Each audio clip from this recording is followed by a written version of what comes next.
పరమ గురువులైనటువంటి పత్రిజీ గారికి, అలాగే వంశీకిరణ్ గారికి నా పాద నమస్కారాలు.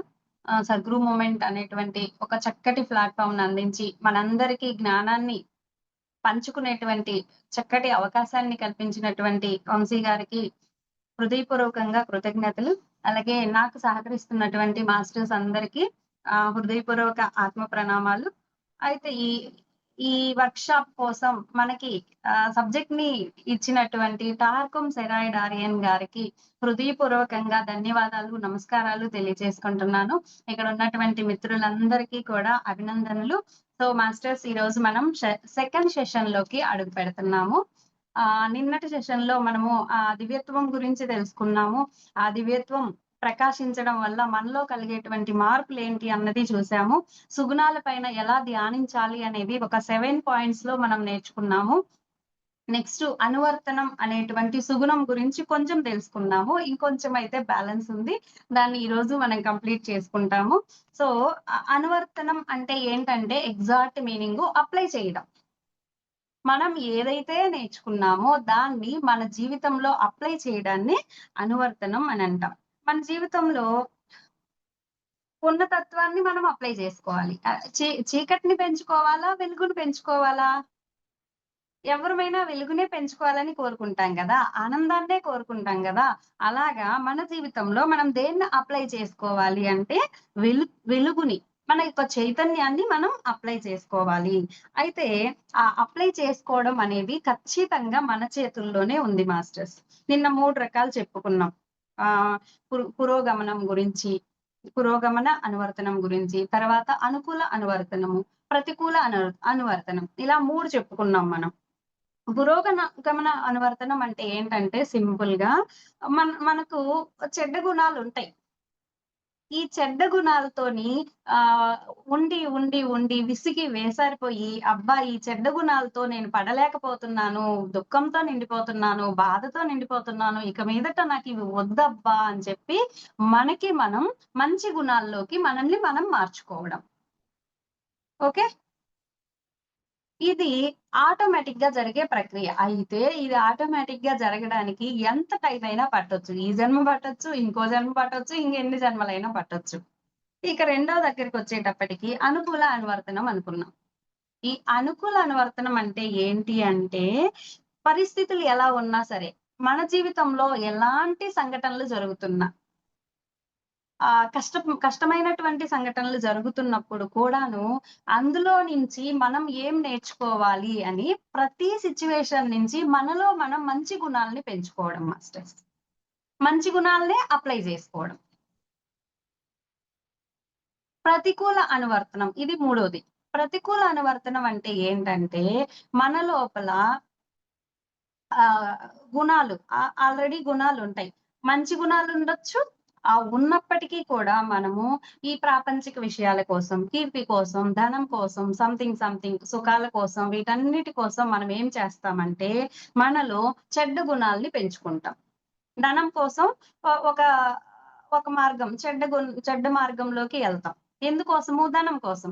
కీర్తి కోసం చెడ్డ మార్గంలోకి వెళ్తాం. ఇలాగా ప్రతికూల అనువర్తనం అంటే ప్రతికూల విషయాల్ని మనలో మనం అప్లై చేసుకుంటున్నాము.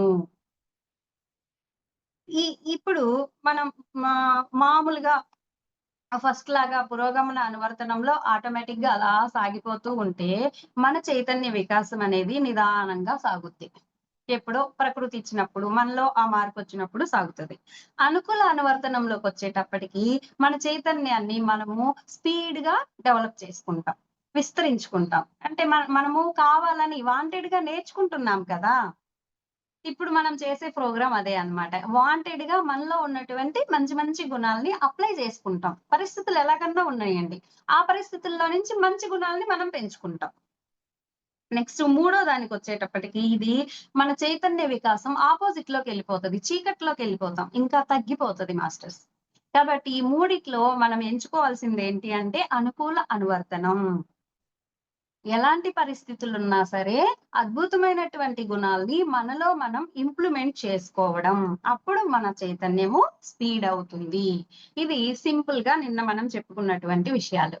ఓకే, అయితే ఇది ఇంకా మంచిగా అర్థం అవ్వాలంటే మనకి ఒక చిన్న సిట్యుయేషన్ చెప్తాను.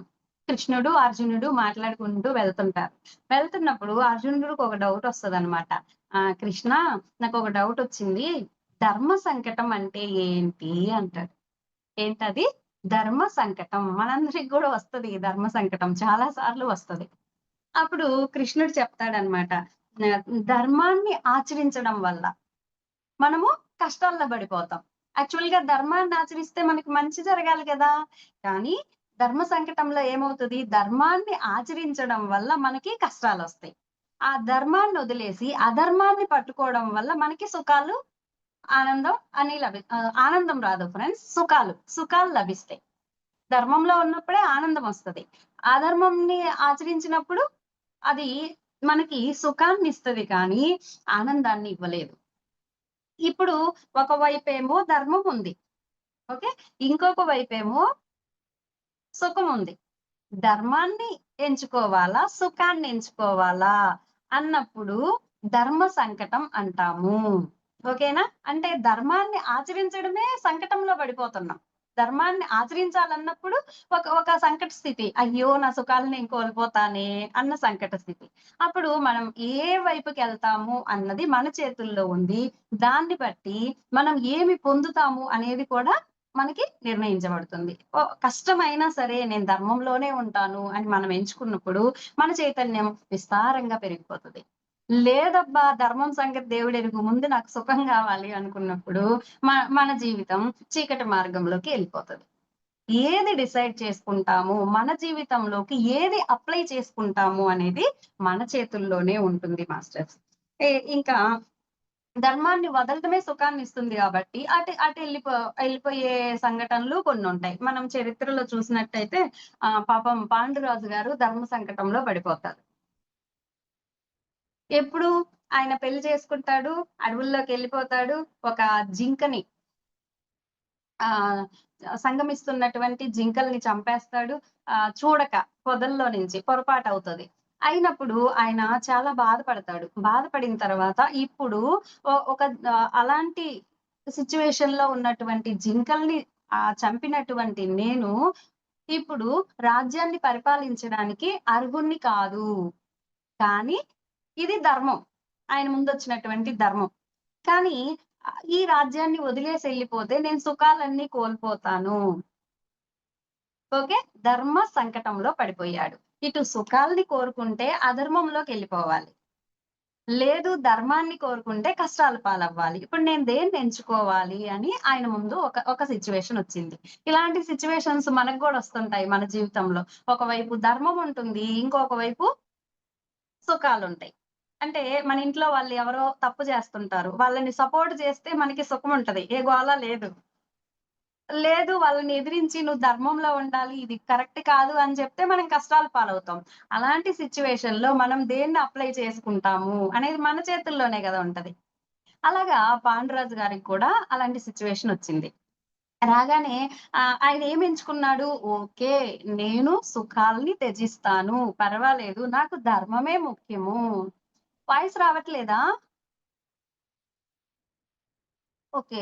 నాకు ధర్మమే ముఖ్యము అని చెప్పి ఆయన డిసైడ్ అయిపోయి రాజ్యభారాన్నంతా వదిలేసుకొని చక్రవర్తి ఆయన. చక్రవర్తి స్థానంలో ఉన్నటువంటి ఆయన ధర్మం కోసము అడవుల్లోకెళ్ళిపోయాడు ఫ్రెండ్స్. ఎళ్ళాడు కాబట్టే, ఆ ధర్మాన్ని పట్టుకున్నాడు కాబట్టే ఆయన అద్భుతమైనటువంటి మాస్టర్స్ పంచ పాండవులు ఐదుగురికి జన్మనిచ్చి ఆనందాన్ని అనుభవించాడు. ముందు సుఖం లేదు. కాకపోతే ఆనందముంది.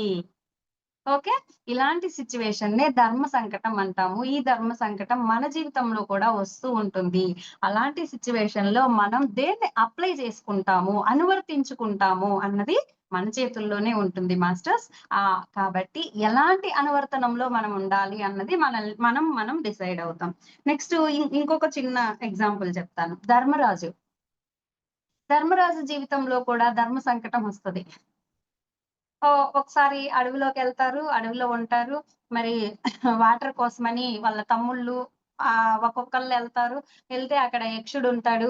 యక్షుడు తన తమ్ముళ్ళందరినీ ఆ నీళ్లు నేను ప్రశ్న అడుగుతాను. ప్రశ్నకి సమాధానం చెప్తే మీరు వాటర్ తీసుకెళ్ళొచ్చు. లేదంటే నేను చంపేస్తుంటాను మిమ్మల్ని అంటాడు. ఓకే అంటారు. ఇలా నలుగురు తమ్ముళ్ళు అక్కడ పడిపోతారు. అమ్మ వాయిస్ వస్తోంది. మీకు ప్రాబ్లమ్ ఉన్నట్టుంది చూడండమ్మా ఒకసారి. రాధిక ఒక్కసారి చెప్పు ఆవిడకి. నేను చెప్పేది వినపడట్లేదేమో. సో, ఇలా ధర్మరాజుకి ధర్మ సంకటం వస్తుంది. నలుగురు తమ్ముళ్ళు అక్కడ పడిపోయి ఉంటారు. ఈయన ఎళ్తాడు. ఎళ్ళినప్పుడు యక్షుడు అడుగుతాడు. ఈయన ప్రశ్న అడగగానే ధర్మరాజు చెప్తాడు. చెప్తే ఓకే. నువ్వు చెప్పావు కాబట్టి నీళ్లు తీసుకెళ్ళొచ్చు అంటాడు. అయితే అక్కడ ఈయనకి ఇంప్రెస్ అయిపోయి యక్షుడు మీలో ఒక తమ్ముడిని నీకు ఇస్తాను. ఈ నలుగురు తమ్ముళ్ళలో నీకెవరు కావాలో కోరుకో అంటాడనమాట. అప్పుడు యక్షుడు ఎవరిని కోరుకుంటాడు? యక్షుడు ఎవరిని కోరుకుంటాడు అంటే సారీ, ధర్మరాజు ఎవరిని కోరుకుంటాడు అంటే ఈ అర్జునుడిని వదిలేస్తాడు, భీముడిని వదిలేస్తాడు, నకులుడిని కోరుకుంటాడు. ఎందుకు?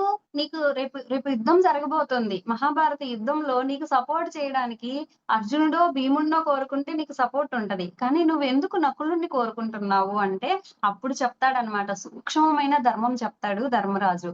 అయ్యా, మా నాన్నకి ఇద్దరు భార్యలు. పెద్ద భార్యకి ముగ్గురం కొడుకులం. చిన్న భార్యకి ఇద్దరు కొడుకులు. పెద్ద భార్య కొడుకుల్లో పెద్దోడిని నేను బతికున్నాను. అవునా? చిన్న భార్య కొడుకుల్లో పెద్దోడు నకులుడు. కాబట్టి నేను నకులుడిని తీసుకెళ్తే మా అమ్మకి ఒక కొడుకు, ఆమెకు ఒక కొడుకు. ఇది ధర్మము. అంతేగాని నా తమ్ముళ్ళని బతికించుకొనెళ్తే అది నాకు ఉపయోగపడతది గాక. నాకు సుఖాన్నిస్తుంది. కానీ అది ధర్మం కాదు అని చెప్తాడన్నమాట. చూడండి ఫ్రెండ్స్, ఈ ధర్మ సూక్ష్మం ఎంత సూక్ష్మంగా ఉంటుందో. అలాగా దానికి ఆ యక్షుడు చాలా హ్యాపీ అయిపోయి నలుగురు తమ్ముల్ని బతికించి ఇచ్చేస్తాడు. సో, ధర్మానికి అంత పవర్ ఉంటుంది ఫ్రెండ్స్. ఫస్ట్ కష్టం రావచ్చు కానీ ఆ కష్టాన్ని తట్టుకొని మనం ఎప్పుడైతే ధర్మంలోనే నిలబడతామో అప్పుడు మనకి ఖచ్చితంగా యూనివర్స్ సహాయం అందిస్తుంది. మనకి ఖచ్చితంగా ఆనందాన్నిస్తుంది మాస్టర్. సుఖాన్ని ఇవ్వకపోవచ్చు కానీ ఆనందాన్నయితే ఇస్తుంది. ఇంకా రివర్స్‌లో ఎంచుకున్న వాళ్ళని చూడొచ్చు మనం. ఈ మహాభారతంలోనే కర్ణుడున్నారు, అశ్వత్థాముడున్నాడు. వాళ్ళిద్దరు ఏం చేశారు? సుఖాల కోసం, దుర్యోధనుడిచ్చేటువంటి ఫెసిలిటీస్ కోసం ధర్మాన్ని తప్పి అధర్మాన్ని ఎంచుకున్నారు. చూసారా? ధర్మాన్ని ఎంచుకున్న ధర్మరాజు, పాండురాజు అద్భుతమైన జీవితాన్ని జీవించారు.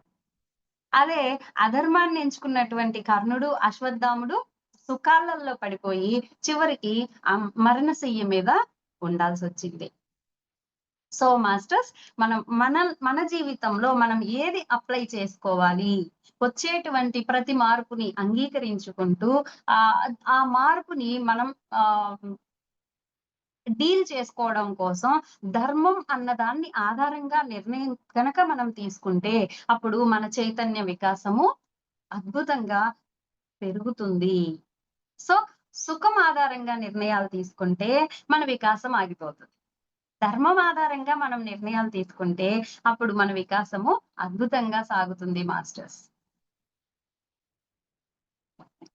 అయితే ఈరోజు మనం ఇంకా నెక్స్ట్ నేర్చుకోవాల్సినటువంటి టాపిక్స్ ఏంటి అంటే, అనువర్తనంలో ఎన్ని దశలుంటాయి అన్నది చూస్తాము. తర్వాత అనువర్తనం ఎలా అలవరుచుకోవాలి? మన జీవితంలో దాన్ని ఎలా అప్లై చేసుకోవాలి? ఇప్పటిదాకా అనుకున్నాం గదా! అప్లికేషన్ అని ఎలా అప్లై చేసుకోవాలి? తర్వాత ఇంకొక సుగుణం ప్రశంస లేదా ఆరాధన అంటే ఏంటి? ప్రశంస ద్వారా లేదా ఆరాధన ద్వారా మనకు కలిగేటువంటి లాభం ఏంటి? ఆ ప్రశంసని, ఆ సుగుణాన్ని మనలో ఏ విధంగా మనం ఇంప్లిమెంట్ చేసుకోవాలి? ఈ పాయింట్స్ మనం ఈరోజు కవర్ చేసుకుంటాము. సో, అనువర్తనం ఎన్ని దశల్లో ఉంటది అంటే 3 దశల్లో ఉంటది. మన జీవితాన్నే తీసుకుందాం. మన జీవితంలో మనము ఏం చేస్తాము? ఇంతకు ముందు ఎలా ఉండేవాళ్ళము? నార్మల్‌గా సాధారణ లైఫ్ గడుపుతూ, సాధారణ ప్రజలకి, సాధారణమైనటువంటి సన్నివేశాలకి ఆహ్ వినాశకరమైనటువంటి పరిస్థితులకు దారితీసే వాటికి అనువర్తించుకుంటూ ఉంటాం. ఎందుకంటే మనకు అంత జ్ఞానమే ఉంది. ఇప్పుడు మన మన పక్కనోళ్ళున్నారు. వాళ్ళకి ఏ జ్ఞానము తెలీదు. ఒక ప్రాపంచిక జీవితాన్ని జీవిస్తూ ఉన్నారు. వాళ్ళతోటి మనమున్నాం. అవునా కాదా? ధ్యానంకి రాకముందు వరకు. అలా ఉన్నప్పుడు మనం ఏం చేస్తాము? అసాధారణ పరిస్థితుల్లో, అసాధారణ వ్యక్తులతో వాళ్ళెలాగైతే ఉన్నారో అలాగే మనం కూడా ఎలాంటి ఆకాంక్ష లేకుండా, ఇదిగో నాలో మార్పు రావాలి అన్న మైండ్ ఏమన్నా ఉంటదా మనకప్పుడు? ఏమాత్రం ఉండదు. వాడలా చేసాడు కాబట్టి నేను ఇలా చేస్తా. వీడిలా చేసాడు కాబట్టి వాడికి నేను ఈ విధంగా చేస్తా. ఇలాంటి మైండ్‌తోనే మనము అంటే వాళ్ళని అనువర్తించుకుంటూ వెళ్తూ ఉన్నాము. అలా వెళ్తూ ఉన్నన్ని రోజులు మనం సమాజంలో ఉండేటువంటి ఒక గుంపుని అనుసరించి అలా వెళ్తూ ఉంటాము. ఎంతసేపటికి ఆహ్ కోరికలు కోరుకున్నామా? వాడికొచ్చిందా? అసూయ పడినామా? వీడు వీ వీ నాకు రాలేదా? మనము డల్ అయిపోయామా? ఈ మార్గంలోనే మనం ఎళ్తూ ఉన్నాము. అంటే అలాంటి వాళ్ళని మనం అప్లై చేసుకున్నాము. అలాంటి జ్ఞానాన్నే మనం అప్లై చేసుకున్నాం. అందుకని అక్కడ ఏమాత్రం చైతన్యము ఉండట్లేదు. అయితే మన అదృష్టం కొద్దో ఏ జన్మలో ఏ పుణ్యం చేసుకోనో మనకి ధ్యానం అనేది పరిచయమైంది. ఇప్పుడు మనం ఏం చేస్తున్నాము? అలా ఉన్నామా చెప్పండి? వాడు ద్వేషంతో ఉన్నాడు. వాడు వాడు వాడు నాకిలా చేశాడు. అందుకని నేను ఎలాగైనా వాడి మీద రివెంజ్ తీర్చుకోవాలి అన్న మైండ్ మనకుందా చెప్పండిప్పుడు? ఓకే. వాడి ఆత్మస్థితి అదా? ఓకే. దాని నుంచి నేనేం నేర్చుకోవాలి? వాళ్ళ నుంచి నన్ను నేను ఎలా ప్రొటెక్ట్ చేసుకోవాలి? ఇలా ఆలోచిస్తున్నాం. అంటే మనము అనువర్తనంలో రెండో దశకొచ్చాం మాస్టర్స్. ఒకటో దశ నుంచి మనందరం కూడా రెండో దశలో ఉన్నాం ప్రస్తుతానికి. రెండో దశలో ఎలా ఉంటుందంటే, మనల్ని మనం కొత్తగా కొత్త ఆకాంక్షలతో ఇదిగో నాలో ఉన్నటువంటి గుణాలన్నీ మార్చుకోవాలబ్బా! నేనిలా ఉండొద్దబ్బా! నేను ఒక దైవంలా జీవించాలబ్బా! ఇలాంటి కోరికలతో మనం ఉన్నాం గదా! అందుకే గదా ఈ వర్క్‌షాప్‌కొచ్చాం మనం. లేపోతే ఎందుకొస్తాం చెప్పండి? సో, ఈ రెండో దశలోకొచ్చేటప్పటికి మనం ఎలా ఉంటామంటే, నూతన దర్శనాలకి, నూతన ఆకాంక్షలకి, నూతన జ్ఞానాలకి, నూతన చైతన్యానికి మన మన చైతన్యాన్ని కొత్తగా విస్తరింప చేసుకోవాలి. కొత్తగా జ్ఞానాన్ని పొందాలి. ఇంకా ఏదో తెలుసుకోవాలి. ఇలాంటి ఆతృతతో ఒక క్రమశిక్షణతో దీనికోసం ఏం చేస్తాం? ప్రతిరోజు రెగ్యులర్‌గా ధ్యానం చేస్తాము. సజ్జన సాంగత్యంలో ఉంటాము. ఇలా ఒక క్రమశిక్షణగా మన జీవితాన్ని మనం గడుపుకుంటూ ఉన్నాం. ఇది రెండో దశ అన్నమాట. ఈ రెండో దశలోకి మనం ఎప్పుడైతే వచ్చామో ఇప్పుడు మన చైతన్యము అద్భుతంగా వికాసం చెందుతూ ఉంటుంది మాస్టర్స్. ఇలా మనల్ని మనం అనువర్తించుకుంటున్నాము ఇప్పుడు. అయితే ఇలా అనువర్తించుకోవడానికి అనేది మామూలు విషయం ఏం కాదు. మనం దీనికోసం ఎంతో శ్రమ పడాల్సుంటది. మన ఇంట్లో వాళ్ళందరినీ కొంతవరకు ఎదిరించాల్సుంటది. మన మార్గానికి అడ్డొస్తున్నప్పుడు మనము వాళ్ళని లేదు నేను ఒక మంచి మార్గంలో ఎళ్తున్నాను అని వాళ్ళకి నచ్చజెప్పుకోవాల్సుంటది. ధైర్యం కావాలి, సాహసం కావాలి, త్యాగం కావాలి. కొన్ని కొన్ని త్యాగం చేయాల్సుంటది. అవునా కాదా? మనందరి జీవితాల్లో జరుగుతుంది కదా! సో, ఇవన్నీ చేసి మనం ఒక చైతన్య స్థితిలోకొస్తాం. ఇది రెండో దశ. ఇక మూడో దశలోకొచ్చేటప్పటికి ఎలా ఉంటుంది అంటే, బంధం కలుపుకోవడం. బంధం కలుపుకోవడం అంటే, ఒకళ్ళతో ఒకళ్ళకి కనెక్ట్ అయిపోవడం కాదు మాస్టర్స్. మీ సహాయం ఎవరికైతే అవసరమవుతుందో, వారికి సహాయం అందించడానికి, అవగాహన పరచడానికి, శ్రమించేటట్లు చేసే ఒక ఉన్నత విషయంతో ముడిపెడతారు. చూడండి, ఇప్పుడు నేనున్నాను. నేనేం చేస్తాను, నా సహాయం ఎవరికైతే అవసరమో, కౌన్సెలింగ్ ఎవరికైతే అవసరమో ఖచ్చితంగా వాళ్ళకి సహాయం చేయడానికి రెడీ అయిపోతాను. అంటే మూడో దశలోకొచ్చేసాం మాస్టర్స్. ఎవరైతే పక్క వాళ్ళకి సహాయం చెయ్యాలి, బాధల్లో ఉన్న వాళ్ళకి, కష్టంలో ఉన్న వాళ్ళకి చేయూతనిచ్చి ధ్యానము, సాంగత్యము వీటన్నిటిని పరిచయం జేయాలి అని తపన పడుతూ ఉంటారో, వాళ్ళందరూ కూడా మూడో దశలోకొచ్చినట్టే. అంటే మనందరి జీవితాల్లోని ఫస్టు అనువర్తనంలో మొదటి దశ అయిపోయింది ప్రాపంచిక జీవితంలో. రెండో దశ అయిపోయింది మనల్ని మనం డెవలప్ చేసుకోవడం. మూడో దశలోకొచ్చాము. మూడో దశలో మనల్ని మనం డెవలప్ చేసుకుంటూ ఇతరుల్ని డెవలప్ చేయడానికి కావాల్సినటువంటి సహాయాన్ని అందిస్తాము. ఇది మూడో దశ. మరి మీరు ఏ దశల్లో ఎవరెవరు ఉన్నారు అనేది ఒకసారి చెక్ చేసుకోండి.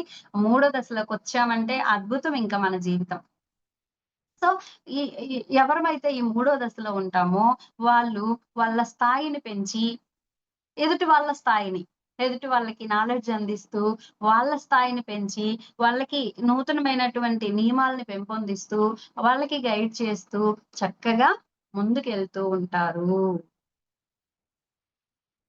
Okay masters? ఇంకా ఏంటి అంటే, ఉన్నత తలాలతో వారిని వారు అనువర్తించుకునేలా సహకరిస్తారు. ఇప్పుడు మనకి చూడండి వంశీ సారు, మనము ఉన్నత తలాల్లోకి మనల్ని మనం అనువర్తించుకోవడానికి, అప్లై చేసుకోవడానికి మనకి సహాయం చేస్తున్నారా లేదా? ఎప్పటికప్పుడు గైడ్ చేస్తూ, మీరు కళల ద్వారా మీ ఆహ్, మీకొచ్చినటువంటి సమస్యలన్నిటి నుంచి మీరు బయటపడొచ్చు. ఉన్నత లోకవాసులైనటువంటి మాస్టర్స్‌తో కనెక్ట్ అవ్వండి అని మనకి 41 ధ్యానాలిచ్చారు. శివోహం అని శివుడితో ధ్యానాలిచ్చారు. ఇవన్నీ ఎందుకిచ్చారు వారు? మనల్ని, మనందరిని ఉన్నత లోకాలకి మనల్ని కనెక్ట్ చేయడం కోసం ఇచ్చారు మాస్టర్స్. అంటే మూడో దశలో ఉన్నత స్థాయిలో ఉన్నారు వారు. ఇంకా శరీరము, పరిస్థితులు, సందర్భాలకై మీ మీకు మీరు అదుపు సాధించేదానికి చేసే కృషే అనువర్తనం. అంటే మన శరీరము, మన పరిస్థితులు, మనకెదురయ్యేటువంటి సందర్భాలు వీటన్నిటి పైన మనం అదుపు సాధించడమే మనల్ని మనం అనువర్తించుకోవడం అంటే. అంటే ఫర్ ఎగ్జాంపుల్ మనకొక ఇంట్లో ఒక గొడవయింది. ఒక సిట్యుయేషన్ ఎదురైంది. ఆహ్, ఎదురైనప్పుడు ఏం చేస్తాము మామూలుగా అయితే మన కంట్రోల్ తప్పేసి మనం కూడా వాళ్ళతో యుద్ధం చేసేస్తాం. కానీ ఎప్పుడైతే మనల్ని మనం మార్చుకుంటామో, మనల్ని మనం అప్లై చేసుకుంటామో ఆధ్యాత్మికతకి, అప్పుడు మనం ఏం చేస్తాము, మన చేతుల్లో మనముండి ఎంత వరకు అరవాలో అంతవరకే అరుస్తాం. ఎప్పుడు అరవాలో అప్పుడే అరుస్తాం. ఇంతకు ముందు కోపం మన చేతుల్లో ఉండేది గాదు. కట్టలు తెంచుకునేది. వద్దురా బాబు అనుకున్నా గూడా వచ్చేసేది. కానీ ఇప్పుడు మన కంట్రోల్‌లోకి మనం రాగలుగుతున్నామా లేదా? అదే అనువర్తించుకోవడం అంటే. దాన్ని ఇంకా డెవలప్ చేసుకోవాలి. Okay masters? కాబట్టి ఎలాంటి పరిస్థితుల్లో అయినా, ఎలాంటి సందర్భంలో అయినా మనము మన చేతుల్లో ఉండడమే. బుద్ధుడి మీద ఉమ్మేశాడు. ఉమ్మేస్తే పక్కనున్నటువంటి ఆనందుడు కయ్యిమని ఎగిరాడు. కానీ బుద్ధుడు మాత్రం ఎగరలేదు. ఎందుకంటే నా చేతుల్లో నేనున్నానన్నాడు. అలాంటి స్థితిని మనం పొందడమే మనం అనువర్తనంలో తెచ్చుకునేటువంటి డెవలప్‌మెంట్ మాస్టర్స్. మన చేతుల్లోకి మనం రావడం. సరే. ఈ అనువర్తనం అలవరుచుకోవడం ఎలా? మన జీవితంలో దాన్ని ఏ విధంగా అలవరుచుకోవాలి? ఊరికే అనుకుంటే వచ్చేది కదా! అంటే దీనికి కొన్ని పాయింట్స్ ఇస్తాను. సరికాని పరిస్థితులు ఎదురైనప్పుడు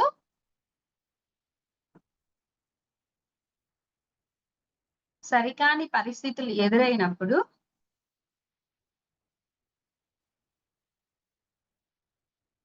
దానిని శాపంగా భావించకుండా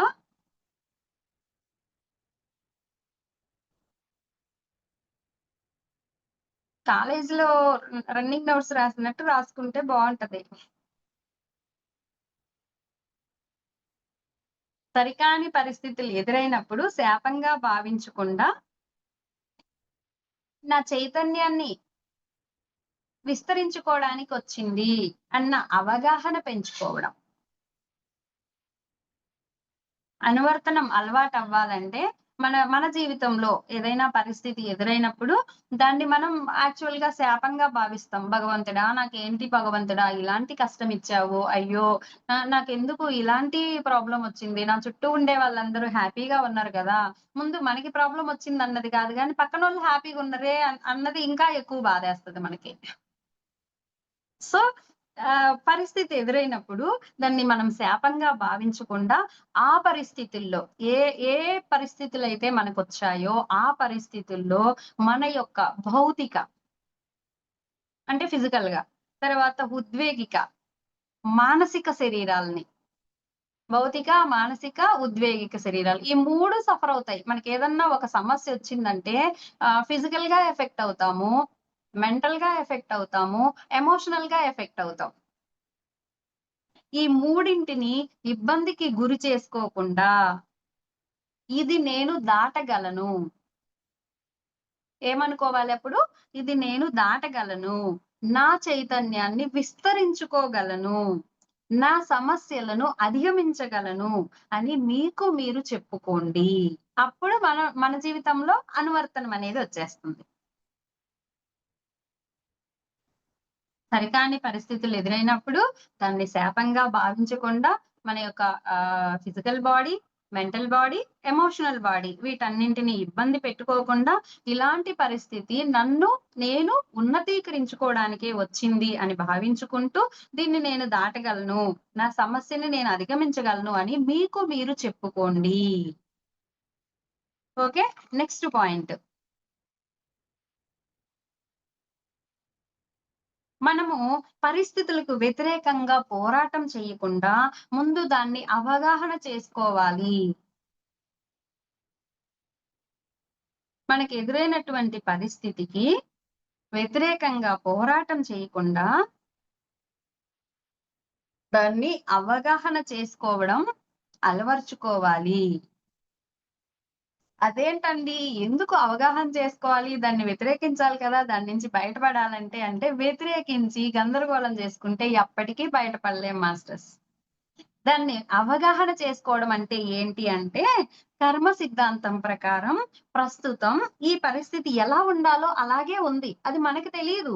కానీ మన జీవితంలోకి అది వచ్చింది అంటే, ఆ పరిస్థితి కర్మ సిద్ధాంతాన్ని అనుసరించి ఎలా ఉండాలో అలాగే ఉంది.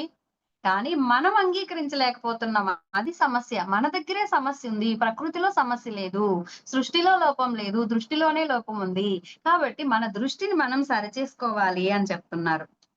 ఇప్పుడు ఇక్కడ ఈ పరిస్థితుల్లో నేను ఎందుకు ఇమడలేకపోతున్నాను? నేను ఎందుకు దీన్ని అంగీకరించలేకపోతున్నాను అని మనల్ని మనం ప్రశ్నించుకోవాలి అలాంటి సిట్యుయేషన్‌లో. ఈ పరిస్థితిని నేనెందుకు అంగీకరించలేకపోతున్నాను? ఎందుకంటే కర్మ సిద్ధాంతాన్ని అనుసరించి ఇది ఉండాల్సింది ఉన్నట్టుగానే ఉంది. కానీ నేను అంగీకరించలేకపోతున్నాను. దానికి కారణం ఏంటి అని అన్వేషించాలి. దాని ద్వారా ఏమవుతదంటే మిమ్మల్ని మీరు డెవలప్ చేసుకోగలుగుతారు. మిమ్మల్ని మీరు మెరుగుపరుచుకోగలుగుతారు. కొత్త పరిస్థితిని సృష్టించుకోగలుగుతారు. ఓకే.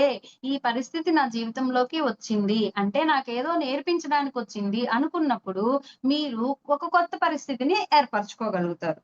ఫర్ ఎగ్జాంపుల్ ఒక ప్రాబ్లమ్ వచ్చింది. జబ్బొచ్చింది. లేదు ఆర్థికంగా ఇబ్బందొచ్చింది. ఇబ్బందొచ్చినప్పుడు దేవుడా! నాకెందుకు ఈ ఆర్థిక పరిస్థితి ఇచ్చావు అని చెప్పి ఏడుస్తూ కూర్చుంటే, దాన్ని అంగీకరించలేకపోతే ఆ సమస్య నుంచి బయటపడతామా? అలా కాకుండా ఈ పరిస్థితి నాకొచ్చిందంటే ఏ ఈ ఏంటి? ఎక్కడ కారణం ఉంది? మూలంలోకెళ్లి తెలుసుకొని, ఓహో! నేను ఈ తప్పు చేయడం వల్ల ఇలా వచ్చిందా? ఈ తప్పుని నేను సవరించుకుంటాను, సరిచేసుకుంటాను అన్నప్పుడు మన జీవితంలో కొత్త పరిస్థితులు ఎదురవుతాయి. కొత్త మార్గం మనకి దొరుకుతుంది. అదే కదా మనకి వంశీ సార్ 20 సంవత్సరాల నుంచి చెప్తూనే ఉన్నారు. ఓకే. Next point.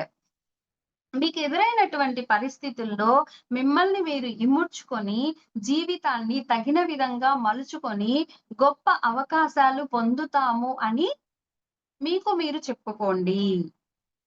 మీకెదురైనటువంటి పరిస్థితుల్లో మిమ్మల్ని మీరు ఇముడ్చుకోవాలంటే అంగీకరించాలి ఫస్ట్.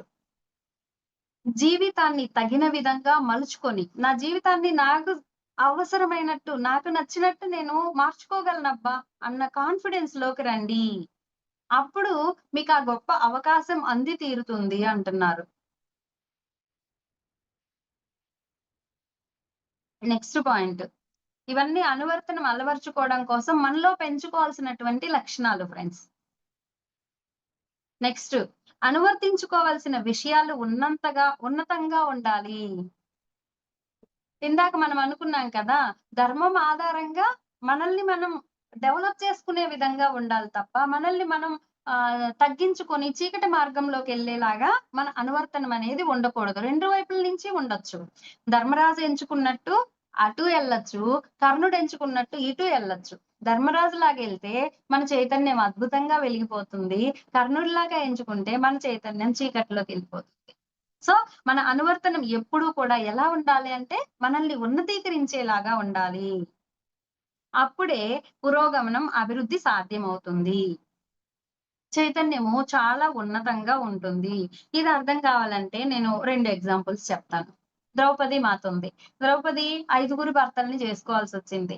భగవంతుడా! ఈ 5గురు భర్తలేంటి అని జెప్పి ఆవిడ లబోదిబోమనలేదు. ఓహ్! ప్రకృతి నాకిది ఇచ్చింది అంటే, నేను దీన్ని అంగీకరించి, దీని నుంచి నేను ఏ పాఠాలు నేర్చుకోవాలో నేర్చుకొని, నా చైతన్యాన్ని ఉన్నతీకరించుకుంటాను అని చెప్పి, తనేం చేసింది, 5గురిని పెళ్లి చేసుకుంది. ఒక్కొక్క డీల్ కుదుర్చుకుంది. ఒక్కొక్కరితో ఒక్కొక్క సంవత్సరం ఉంటాను. ఒక సంవత్సరం అయిపోయిన తర్వాత రెండో భర్త దగ్గరికి వెళ్ళేటప్పుడు, ఈ భర్తకి సంబంధించినటువంటి విషయాలన్నింటినీ నేను సాధన ద్వారా దగ్ధం చేస్తాను. వాటన్నింటిని రిలీజ్ చేసుకొని రెండో భర్త దగ్గరికెళ్తాను అనుకుంది.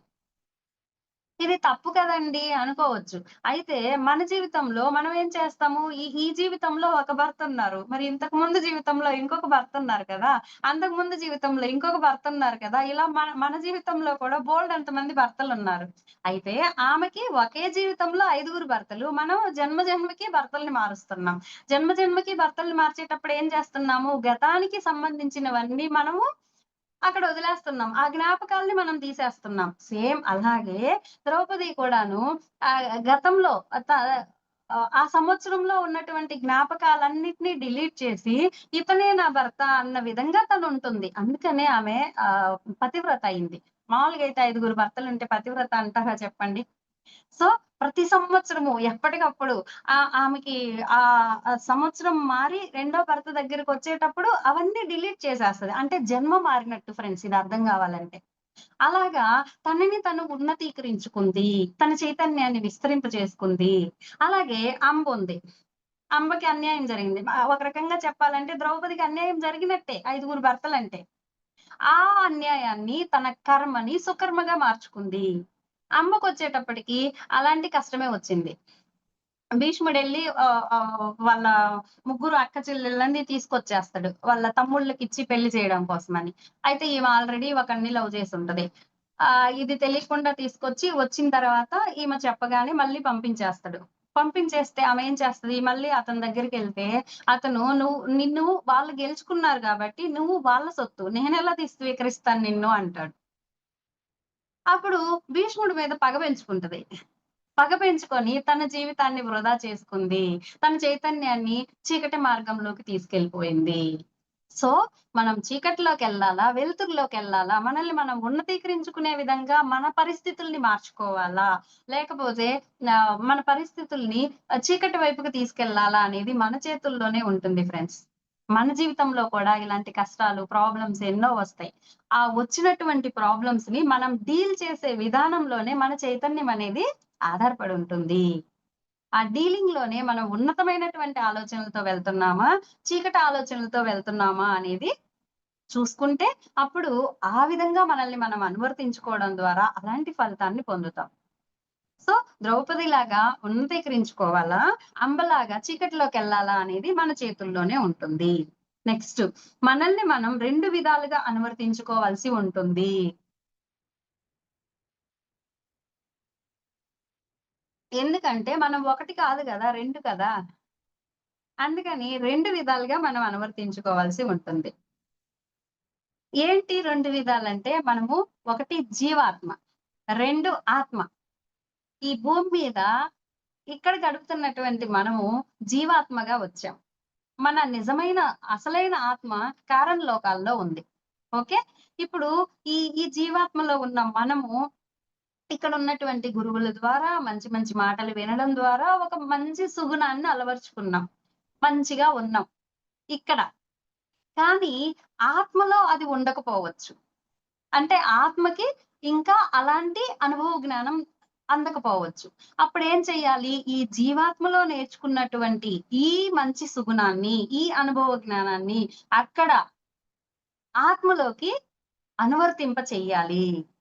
అలాగే ఇక్కడ మనం ముదరష్టంగా ఉండొచ్చు. అక్కడ మంచి ఆత్మలో మంచి గుణాలతో ఉండొచ్చు. అక్కడున్నటువంటి గుణాల్ని జీవాత్మలోకి ఇంక్లూడ్ చెయ్యాలి. ఇక్కడున్న మంచి గుణాల్ని ఆత్మలోకి ఇంక్లూడ్ చేయాలి. ఆత్మలో ఉన్న మంచి గుణాల్ని ఆహ్, జీవాత్మలోకి ఇంక్లూడ్ చేయాలి. ఇవి 2 ఎక్స్‌చేంజ్ చేసుకోవాలి మాస్టర్స్. అలాగా మనల్ని 2 విధాలుగా అనువర్తించుకోవాలి. ఇది అనువర్తించుకోవడానికి మనకి వంశీ సారు ఒక అద్భుతమైనటువంటి సాధననిచ్చారు మాస్టర్స్. ఎందుకంటే ఈ జీవాత్మలో మంచి గుణం ఉంది. ఆత్మలో లేదు మనకెలా తెలుస్తదండి? ఆత్మలో మంచి గుణం ఉంది. జీవాత్మలో లేదు. అది మనకెలా తెలుస్తదండి? జీవాత్మలోదైతే మనం స్కాన్ చేసుకోగలం. ఆత్మలోది ఎలా స్కాన్ చేసుకోగలము? అది ఎలా అవుతుంది అంటే, దానికోసమే మనకి వంశీ సారు ఆహ్, జ్ఞాన సిద్ధి ధ్యానం అని ఒక ప్రాసెస్ తయారు చేశారు. ఈ ప్రాసెస్ అందరికీ తెలుసనుకుంటున్నా. అయినా ఒకసారి గుర్తు చేస్తాను. తెలియని వాళ్ళు గూడా ఉండుండొచ్చు కదా! సో, నైట్ పడుకునే ముందు కాసేపు ధ్యానం చెయ్యండి. ధ్యానం చేసిన తర్వాత మాస్టర్స్ నాకు మధ్యరాత్రిలో మెలుకువివ్వండి మాస్టర్స్ అని అడగండి. అడిగి అలా నిద్రపోండి. మీకు మధ్యరాత్రిలో ఎప్పుడో మెలుకువొస్తది. మెలుకువొచ్చినప్పుడు ఏం చేయాలంటే 36 శ్వాసలు లెక్కబెట్టాలి మాస్టర్స్. శ్వాస లోపలికి తీసుకొని బయటకొదిలితే 1. మళ్ళీ శ్వాస లోపలికి తీసుకొని బయటకొదిలితే 2. ఇలాగా 36 కౌంట్ చేయండి. ఈ కౌంటింగ్‌లో ఒక 10, 15 చేసేప్పటికి మత్తులోకెళ్ళిపోవచ్చు. అది చెప్పలేం. కొంతమంది మత్తులోకెళ్ళిపోయి అబ్బా! కొంచెం సేపటికి మెలుకువొచ్చి ఎక్కడ కౌంటింగ్‌లో ఉన్నానబ్బా! అని కన్‌ఫ్యూజ్ అయిపోతుంటాం. అప్పుడు గుర్తు చేసుకుంటే ఓహ్! ఇందాక 15 కౌంట్ చేశాను కదూ అనుకోని మళ్ళీ ఇప్పుడు 16 నుంచి కౌంట్ చేయండి. ఎందుకంటే మళ్ళీ 1 నుంచి చేశామనుకో నైటంతా అదే సరిపోతది మనకి. మళ్ళీ మళ్ళీ మత్తులోకెళ్ళిపోతానే ఉంటాం. సో, నైటంతా ఇది చేస్తా ఉండలేం కాబట్టి, ఇందాక 15 అయినియి కదా! ఇప్పుడు 16. 16 నుంచి అలాగా మీ మీ అవస్థలు మీరు పడి 36 లెక్కపెట్టండి. లెక్కపెట్టిన తర్వాత మాస్టర్స్ జ్ఞాన సిద్ధి ఇవ్వండి. లేదంటే నాలో ఉన్న అంతర్గుణాల్ని చూపించండి అని క్వెషనేసుకొని మళ్ళీ 36 శ్వాసలు లెక్కపెట్టండి సేమ్. 36 జ్ఞాన సిద్ధి ఇవ్వమని అడగడం, లేదా నాలో ఉన్న గుణాల్ని చూపించమని అడగడం, మళ్ళీ 36 లెక్కపెట్టి నిద్రపోండి. అప్పుడు అక్కడొస్తాయండి డ్రీమ్సు.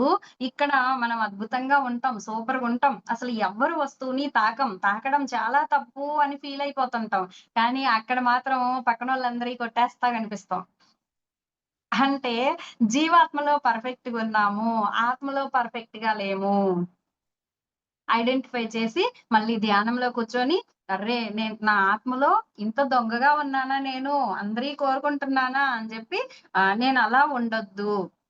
ఏం హైమా అలా ఉన్నావు. కాబట్టి నువ్వు అలా ఉండొద్దు.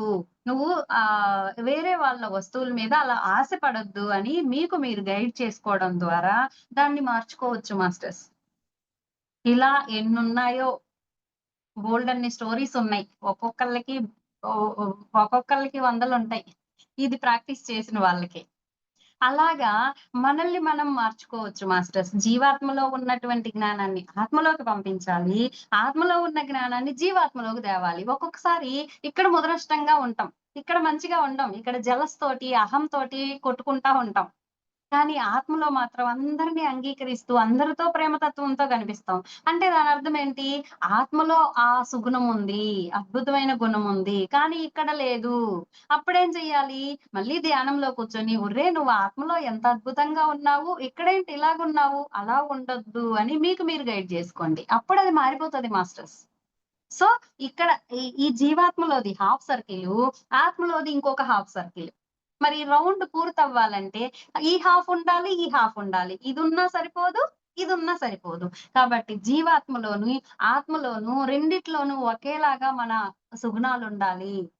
కాబట్టి ఇక్కడున్నటువంటి వాటిని అక్కడికి అనువర్తించండి. అక్కడున్నటువంటి వాటిని ఇక్కడికి అనువర్తించండి. ఇదే మన మనల్ని 2 విధాలుగా అనువర్తించుకోవడం అంటే. Okay masters? నెక్స్ట్ భౌతిక లోకంలోను అస్ ఇక్కడ ఇక్కడ ఈ ప్రెజెంట్ లోకంలోను, ఉన్నత లోకంలోను. మనం నైట్ నిద్రపోయినప్పుడు ఉన్నత లోకాల్లోకెళ్తాం గదా!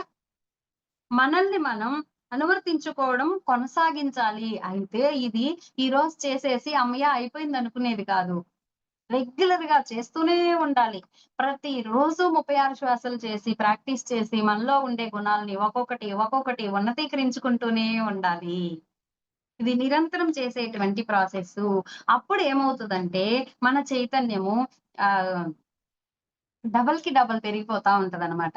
అంటే ఇక్కడ మాత్రమే మార్చుకుంటే కొంచెం నిదానంగా పెరుగుతది. ఇక్కడ, అక్కడ 2 చోట్ల మనల్ని మనం ఉన్నతీకరించుకుంటూ ఉన్నామనుకోండి, అప్పుడు ఇక్కడ ఉండే స్పీడు, అక్కడ ఉండే స్పీడు 2 స్పీడ్‌లు కలుస్తాయి గదా! అప్పుడు చైతన్యం ఇంకా, ఇంకా, ఇంకా ఉన్నతంగా మనల్ని మనము విస్తారం చేసుకుంటాం మాస్టర్స్. మనలో అప్పుడు నూతన సామర్థ్యాలొచ్చేస్తాయి. ఏంటంటే దానికి ఎగ్జాంపుల్ చెప్పాలంటే నేను స్టార్టింగ్‌లో అసలు మాట్లాడలేను. మాట్లాడాలంటే టెన్షను, భయము. నాక ఎదురుగా ఒక 10 మందిని చూస్తే ఇంగ నేనక్కడ ఉండను, పారిపోతాను. అలాంటి నేను ఈరోజు 100 మందున్నా చక్కగా చెప్పగలుగుతున్నా. అంటే నాలో సామర్థ్యం పెరిగిందా లేదా? ఎలా పెరిగింది? నన్ను నేను ఉన్నతీకరించుకున్నాను. అలాగా మనందరం కూడా మనలో ఉండే రకరకాల సామర్థ్యాలను పెంచుకోవచ్చు మాస్టర్స్. సో, ఉన్నత లోకాల్లోనూ, ఇక్కడ 2 చోట్ల మనము ఉన్నతీకరించుకుంటూ ఉండాలి. ఇక్కడ చేసుకున్నా సరిపోదు, అక్కడ చేసుకున్నా సరిపోదు. దానికోసం ప్రాసెస్ ఏంటంటే జ్ఞాన సిద్ధి ధ్యానం. ఓకేనా? సో, ఇలా మనము ఈ పాయింట్స్ అన్నిట్లోనూ మనం ఉండాలంటే, వీటిని మనం అలాగే ఉంచి పెట్టుకోవాలంటే, మనం కొన్ని ఇక్కడ ప్రాక్టీసులు చేయాల్సుంటుంది. ఏంటి ఆ ప్రాక్టీసులంటే ఇవి రాసుకోండి మాస్టర్స్. ఒకటి, తక్కువగా మాట్లాడడం. అంటే అవసరమైనంత వరకే మాట్లాడాలి. అనవసరమైనటువంటి విషయాల జోలికి మనం వెళ్ళొద్దు. అనువర్తనం అనేది మన జీవితంలో ఇంప్లిమెంట్ చేసుకోవాలి అంటే, దానిలో సక్సెస్ అవ్వాలి అంటే, ఇక్కడ భౌతిక లోకంలో మనం కొన్నింటిని పాటించాల్సుంటుంది. మనం పాటించాల్సిన నియమాలన్నమాట ఇవి. నియమాలు అని పెట్టుకోండి. తక్కువగా మాట్లాడడం. First point. రెండో పాయింటు, గాఢ బంధాలు లేకపోవడం. అంటే నా నా భర్త లేకపోతే నేను బతకలేను. నా భర్తను చూడకుండా నేనుండలేను. నా పిల్లలు లేకుండా నేను బతకలేను. నా పిల్లలు లేకుండా నేనుండలేను. ఇలాగా అటాచ్‌మెంట్స్ ఉంటాయి కదా! మనకి బోలెడన్ని అటాచ్‌మెంట్స్ ఉంటాయి. ఈటిని ఎంతవరకో అంతవరకు. మన బాధ్యతల్ని మనం నిర్వర్తించాము. ఓకే. బస్. ఇలాగా గాఢ బంధాలలో ఇరుక్కోకుండా ఉండడం రెండో పాయింట్. మూడో పాయింట్ ఏంటంటే, ఎక్కువ ఎరుకతో ఉండడం. నేను ఎమోషనల్‌గా ఎలా ఉన్నాను, నా ఆలోచనలు ఎలా ఉన్నాయి, ఎప్పటికప్పుడు నిరంతరం మనల్ని మనం గమనించుకుంటూ ఉండడం. చుట్టూ ఉండే పరిస్థితులకి నేను ఎలా రియాక్ట్ అవుతున్నాను, మనల్ని మనం గమనించుకోవడం. ప్రతి పరిస్థితుల్లోనూ అవేర్‌నెస్‌తో ఉండడం. నెక్స్ట్ నాలుగో పాయింట్. నిరంతరం సరియైన పనిని కల్పించుకోవడం. మనం ఊరికే ఉన్నామనుకోండి, నోరు ఊరుకోదు. మైండ్ ఊరుకోదు. ఆలోచిస్తా ఉంటది ఏదో ఒకటి. ఏదో ఒకటి మాట్లాడాలనిపిస్తా ఉంటది. అందుకని మనం ఏం చేయాలంటే నిరంతరం సరైన పనిని కల్పించుకుంటూ ఉండాలి. సరైన పనంటే ఏంటి? మనం డెవలప్ అవ్వడానికి మనకు అవసరమైనటువంటి పని. ఏదో ఒక వీడియో వినడం, నోట్స్ రాసుకోవడం, ఆహ్, స ఎక్కడ ధ్యానం అవుతుంటే అక్కడికి ఎళ్లి ధ్యానంలో పాల్గొవడం, ఇలాంటియి మనకు అవసరమైనయి. అలాంటి పనిని కల్పించుకుంటూ ఉండాలి. ఇప్పుడు నేను ఈ వర్క్‌షాపులకి ఎందుకు సార్ అడుగుతూ ఉంటాను అంటే సరైన పనిని కల్పించుకోవడం కోసమే. లేదనుకోండి నేను రకరకాల ఆలోచనల్లోకెళ్ళిపోయి మళ్ళీ డల్ అయిపోతాను గదా! నా చైతన్యాన్ని డౌన్ చేసుకుంటాను గదా! అదే ఈ పనిలో పడినాననుకోండి, బుక్స్ అన్నీ రిఫర్ చేసుకుంటాను. అందులో ఉండే నాలెడ్జ్ ఎదుటి వాళ్ళకి అర్థమయ్యేలాగా ఎలా చెప్పాలి? ఏంటి? ఈ ఆలోచనలలోనే ఉంటా. అప్పుడు వేరే ఆలోచనలలోకెళ్ళను గదా! అందుకని ఎప్పటికప్పుడు నా పనిలో నేను బిజీగా ఉంటా. ఖాళీ ఉండను. సరైన పనిని కల్పించుకుంటూ ఉంటానన్నమాట. ఎందుకోసమంటే డౌన్ అవ్వకుండా ఉండడం కోసం. ఓకే. నెక్స్ట్ మీరు కూడా మనందరము సరైన పనిని కల్పించుకోవాలి ఎప్పటికప్పుడు. తర్వాత నిజాయితీతో, ధైర్య సాహసాలతో ఉండడం. నిజాయితీతో, ధైర్య సాహసాలతో. నెక్స్ట్ ఆరో పాయింట్. నూతన పరిస్థితులను అంగీకరించి, అంటే మన జీవితంలో రోజు ఒకలా ఉండదు కదా! ఒక్కో రోజు ఒక్కోలా ఉంటది. కొత్త పరిస్థితులొస్తూ ఉంటాయి. కొత్త సమస్యలొస్తూ ఉంటాయి. కొత్త ఆనందాలొస్తూ ఉంటాయి. ఏవొచ్చినా సరే ప్రతి పరిస్థితుల్లోనూ అంగీకరించుకుంటూ దానికి అనుగుణంగా మనం వ్యవహరించగలగడం. కొత్త పరిస్థితులకి అనుగుణంగా మనల్ని మనం మోల్డ్ చేసుకోవడం. Next point. కరుణ, సహనం, స్వీయ అదుపు కలిగి ఉండడం. కరుణ, సహనం, స్వీయ అదుపు కలిగి ఉండడం. ఎప్పుడు సహనంతో ఉండగలగడం. కరుణాపూరితంగా ఉండగలగడం.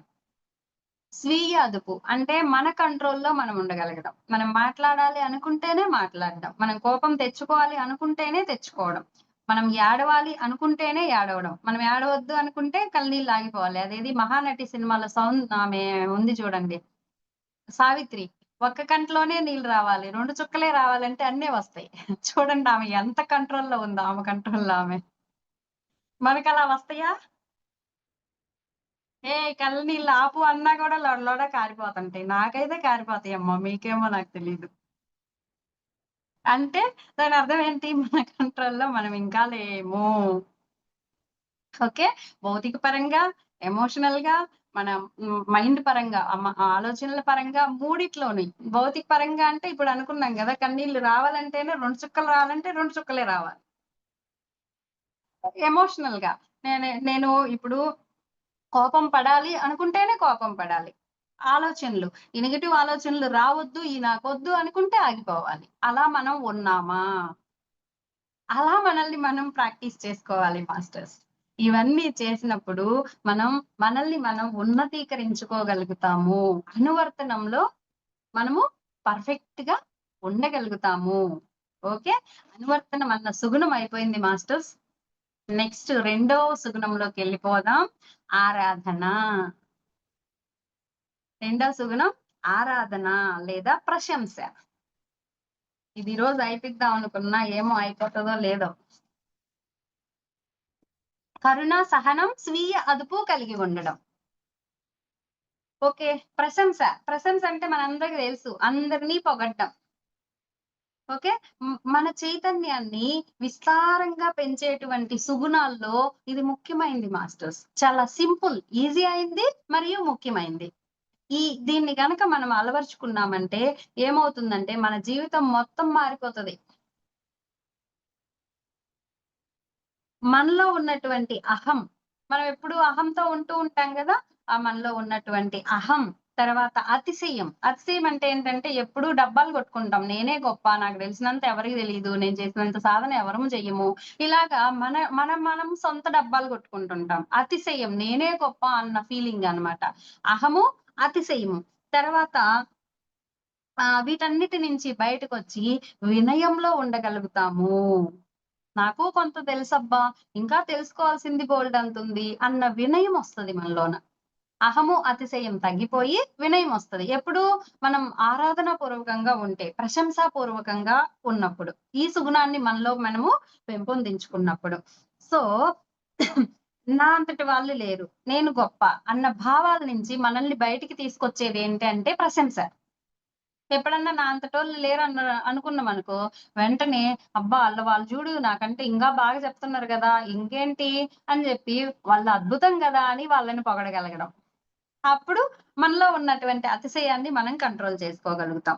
ఎ ఎ ఎలా పొగుడుతామండి అలాగా? మన వల్ల అవుతదా చెప్పండి? మన అహం ఒప్పుకుంటదా చెప్పండి? దాన్ని ఎదుటోళ్ళ లోపాలే చూస్తాం మనం ఎంతసేపటికి. ఏంది వాడి గొప్ప, వాడదిగో అక్కడ అలా అలా చేసాడు తెలుసా అనేస్తామనమాట. అలా దాని నుంచి మనం బయటికి దాటాలంటే ఏం చేయాలంటే, ఈ సృష్టిలో ఉన్నటువంటి ప్రతి దాని ప్రత్యేకతను, విలువను మనం గుర్తించాలి. ఓకే. వాడలా చేసుండొచ్చు. వాడు ఒక కోణంలో మంచోడు కాకపోవచ్చు. ఇదిగో ఈ కోణంలో మంచిగా ఉన్నాడు కదా! అద్భుతమైన విలువలున్నాయి కదా తనలోన అని వీటి మీదకి మనం దృష్టి నిలపాలి. అర్థమవుతుందా? లేదంటే మన ఇగో ఒప్పుకోదు. అన్నేంటి పొగడ్డం. సో, ఈ సృష్టిలో ఉన్నటువంటి ప్రతిదాని ప్రత్యేకతను, విలువను గుర్తించినప్పుడు ఆ ఆరాధన, ఆ ఫీల్ అనేది మొదలవుతుంది మాస్టర్స్. ప్రతి దగ్గర నుంచి నేర్చుకోవడం మొదలవుతుందప్పుడు. అప్పటిదాకా నేర్చుకోము. నాకంతా తెలుసు. వాడికి నాకంటే ఎక్కువేం తెలీదు తెలుసా? ఇలా ఉంటాం. ఎప్పుడైతే ప్రత్యేకతల్ని గుర్తిస్తామో, అప్పుడు ప్రతిదాని నుంచి నేర్చుకోవడం మొదలుపెడతాం. దీనికి ఎగ్జాంపుల్ చెప్పాలంటే మనందరికీ తెలిసిన స్టోరీనే 'మాతంగ మహాముని'. మాతంగ మహాముని అన్ని వేదాంగాలన్నీ నేర్చుకుంటాడు. బ్రాహ్మణుడు అద్భుతంగా జీవిస్తూ ఉంటాడు. ఏ కార్యక్రమం అయినా సరే ఆయనంత జ్ఞాని లేడు అని ఆయన్ని పిలుస్తూ ఉంటారు. ఒకరోజు ఇలాగే ఒక చోటకెళ్తా ఉంటాడు. ఎళ్తుంటే దారిలోన గాడిద పిల్ల ఎదురొస్తది. గాడిద పిల్ల ఎదురొస్తే దాన్ని కొడతాడు.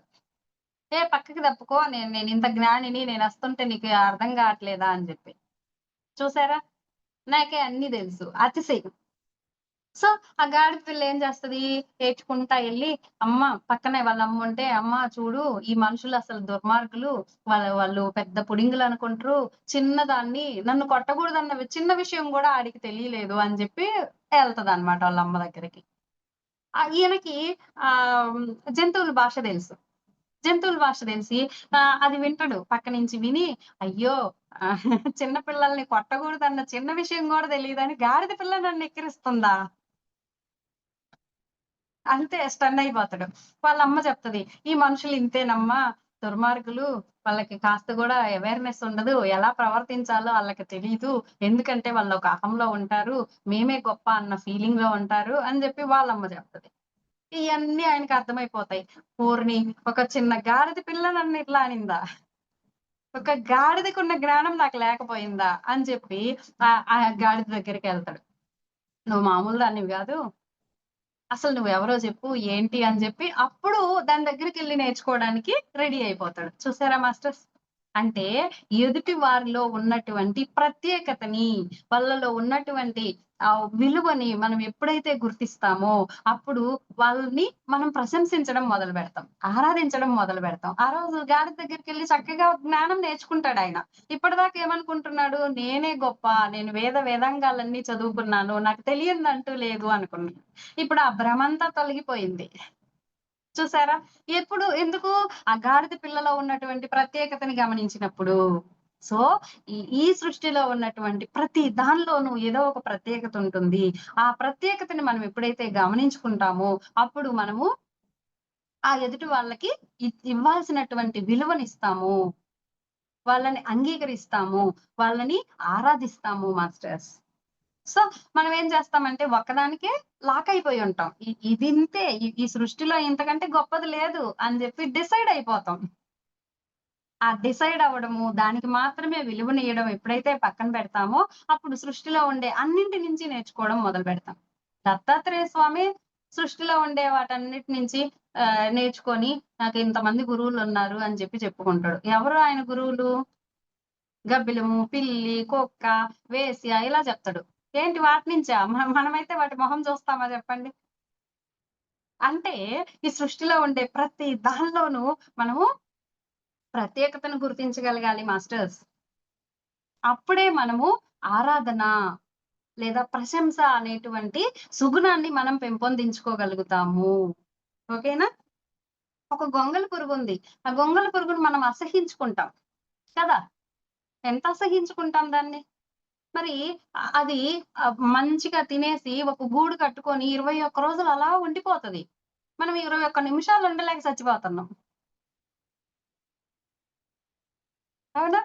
మరి ఆ 21 రోజులది అలా కదలకుండా ఉండి ఒక అందమైన సీతాకోకచిలుకలాగా అది బయటకొస్తుంది. మరి మనకలాంటి టాలెంట్ ఉందా?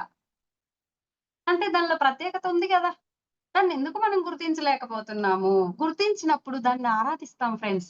దాన్ని అభినందిస్తాం, ప్రశంసిస్తాం. ఓహ్! సృష్టి ఎంత అద్భుతము. ఒక అసహ్యంగా ఉన్న గొంగళి పురుగుని ఒక అద్భుతమైన సీతాకోకచిలుకలాగా మార్చిందా?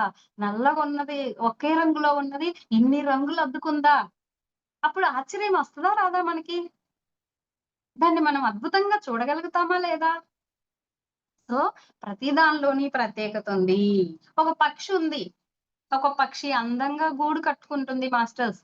మనం ఇల్లు కట్టుకోవాలంటే మనకెంతమంది కావాలో, ఈ పనోడు సరిగ్గా రాలేదు, ఆ పనోడు సరిగ్గా రాలేదని ఎన్ని తిట్టుకుంటామో. కానీ ఒక పక్షి ఎవ్వరి మీద ఆధారపడదు. అందంగా గూడు కట్టుకుంటది. దానిలో మళ్ళీ బెడ్‌రూమ్‌లు పెట్టుకుంటది. అలాగే చిన్న చీమ. చీమకి అదేంది డూప్లెక్స్ ఇల్లులుంటాయంట తెలుసా? అది అద్భుతంగా డూప్లెక్స్ ఇల్లు కట్టుకుంటది భూమి లోపల. ఇలాగా ఈ సృష్టిలో ఉండే ప్రతి జీవికి ఒక ప్రత్యేకత ఉంది మాస్టర్స్. ఆ ప్రత్యేకతని మనం ఎప్పుడైతే గుర్తించగలుగుతామో, అప్పుడు ఈ సృష్టిలో ఉండే ప్రతి దాన్ని ఆరాధించగలుగుతాము. మరి అలా ఆరాధించగలిగినప్పుడు, ఇప్పుడు మనం ఒక పక్షి గూడుని చెదరగొట్టగలమా చెప్పండి? ఒక గొంగళి పురుగు ఆడ గూడు కట్టుకుంది. 21 రోజులు దాని లోపల తపస్సు చేస్తుంది. దాన్ని మార్చుకోవడానికి. ఇప్పుడు ఇంతకు ముందయితే తెలియనప్పుడు ఆ గూడుని తీసుకెళ్ళి టపాన చీపురు తీసుకొని అలా లాగేస్తాం. మరి ఆ అద్భుతాన్ని, దానిలో ఉన్నటువంటి ఆ దివ్యత్వాన్ని మనం గుర్తించినప్పుడు, ఇప్పుడైతే దాన్ని తీసి అలా అనేసి పడేయగలమా చెప్పండి? ఒక జీవి అద్భుతంగా రూపొందుతుంది. దాన్ని మనం కదిలించొద్దు అనుకుంటాం. అదే ఆరాధనంటే మాస్టర్స్. అదే ప్రశంసంటే. అంతేగాని నువ్వింత గొప్పదానివి, అంత గొప్పదానివి అని భజన చేయడం కాదు. ఆరాధనంటే దాని జీవితాన్ని అద్భుతంగా ఏ డిస్టర్బెన్స్ లేకుండా దాన్ని జీవించనివ్వడమే ఆరాధనంటే మాస్టర్స్. అలాంటి ఆరాధనని మనం ఎప్పుడైతే పెంచుకుంటామో, మనలో ఆ సుగుణాన్ని వికసింప చేసుకుంటామో, అప్పుడు మన చైతన్యం విస్తారమవుతుంది. ప్రశంస ద్వారా మనకి కలిగేటువంటి లాభాలేంటి? ఏంటి దాన్ని పొగిడితే నాకేంటొస్తది? అంటే దాన్ని పొగడడం ద్వారా, దాన్ని ఆరాధించడం ద్వారా, ప్రశంసించడం ద్వారా మనలో ఎన్ని మార్పులు జరుగుతాయంటే అన్ని మార్పులు జరుగుతాయి మాస్టర్స్. సో, ఫస్టు ప్రకృతి సౌందర్యాన్ని ఎప్పుడైతే మనం ఆరాధించడం మొదలు పెడతామో, అప్పుడు ప్రకృతిని మనము రక్షిస్తాము. ఇప్పుడు చెట్లన్నీ నరికేస్తున్నాం. పూలు కనిపిస్తే చాలు కోసి జడల్లో పెట్టేసుకుంటున్నాం. పూలు కనపడితే చాలు కోసి దండలు దండలు కట్టి దేవుడికేసేస్తున్నాం. అదే ఆ ప్రకృతిని గనక, ఆ సౌందర్యాన్ని గనక మనం ఆరాధించగలిగితే, దాన్ని డిస్టర్బ్ చెయ్యగలమా చెప్పండి? ఈ సృష్టి ఎంత అద్భుతం! ఆ పువ్వులు ఎంత అద్భుతంగా ఉన్నాయని వాటిని వాటిలాగా ఉంచుతాము. అదే ఆరాధించడం అంటే. అలా ఉంచినప్పుడు మనము స్వయంగా భగవంతుడి సృష్టిని, భగవంతుడిని అనుభూతి చెందుతాం మాస్టర్స్. గొంగళి పురుగు ప్రత్యేకతను మనం ఎప్పుడైతే గుర్తించామో, అవునా! భగవంతుడి సృష్టి ఇంత అద్భుతంగా ఉందా అని ఆ భగవంతుడిని అనుభూతి చెందుతున్నామా లేదా? అంటే ఎదుటి వాళ్ళల్లో ఉన్నటువంటి అద్భుతాలని గమనించి, వాటికి విలువనిచ్చి, మనం ఎప్పుడైతే ఆరాధించడం మొదలు పెడతామో, భగవంతుడి అనుభూతిని మనం పొందుతున్నాము. ఇంతకంటే కావాల్సిందేముంది మాస్టర్స్? ఇంకా ఇతరుల్లో ఉన్నటువంటి విలువలను మనం ఎప్పుడైతే ప్రశంసిస్తామో, ఇక వారి మీద మనం నిందలు మోపలేము. ఒకసారి వీళ్ళు గొప్పగా ఉన్నారబ్బా! వీళ్ళెంత విలువైన వాళ్ళబ్బా! అన్నప్పుడు మళ్ళీ వాడిట్లాంటోడు, అట్టాంటోడని నిందలు మోపగలమా చెప్పండి? వాళ్ళల్లో ఉండే భగవంతుడిని గుర్తించగలుగుతాము. ఎప్పుడైతే ఎదుటి వాళ్ళని ఆ విలువని గుర్తించి ప్రశంసిస్తామో, అప్పుడు వాడు కూడా దైవ స్వరూపమే గదా! అని దైవంగా వాళ్ళని మనం చూడగలుగుతాం. వాళ్ళని ఎప్పుడూ తప్పు పట్టలేం. మన హృదయాలు నిర్మలమవుతాయి. ఇప్పటిదాకా వాడట్ట చేశాడు, వీడిట్ట చేశాడు అని చెప్పి మన హృదయంలో రగిలిపోతా ఉంటాం. ఎప్పుడైతే విలువను గుర్తించామో, వాళ్ళని ఆరాధించడం మొదలుపెట్టామో, ఇంకప్పుడు మన హృదయం నిర్మలమైపోతది. హాయిగా అయిపోతది. వాడిలా చేశాడు. ఓకే. వాడి గుణాల వల్ల అలా చేశాడబ్బా! మనం ఎలా ప్రొటెక్ట్ చేసుకోవాలి మనల్ని మనం అన్నది ఆలోచిస్తాం తప్ప, వాడి మీద రగిలిపోం. అంటే మనల్ని మనం సేవ్ చేసుకున్నట్టే కదా! మనసులో చెడు ఆలోచనలకు అడ్డుకట్ట వేస్తాము.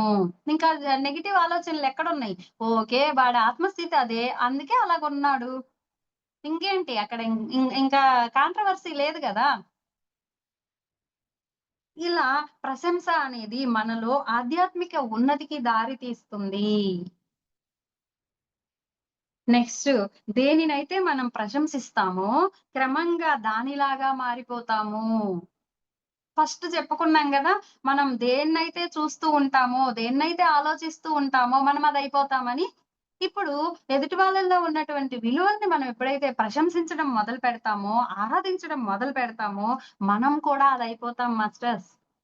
ఎంత అద్భుతం కదా ఇది.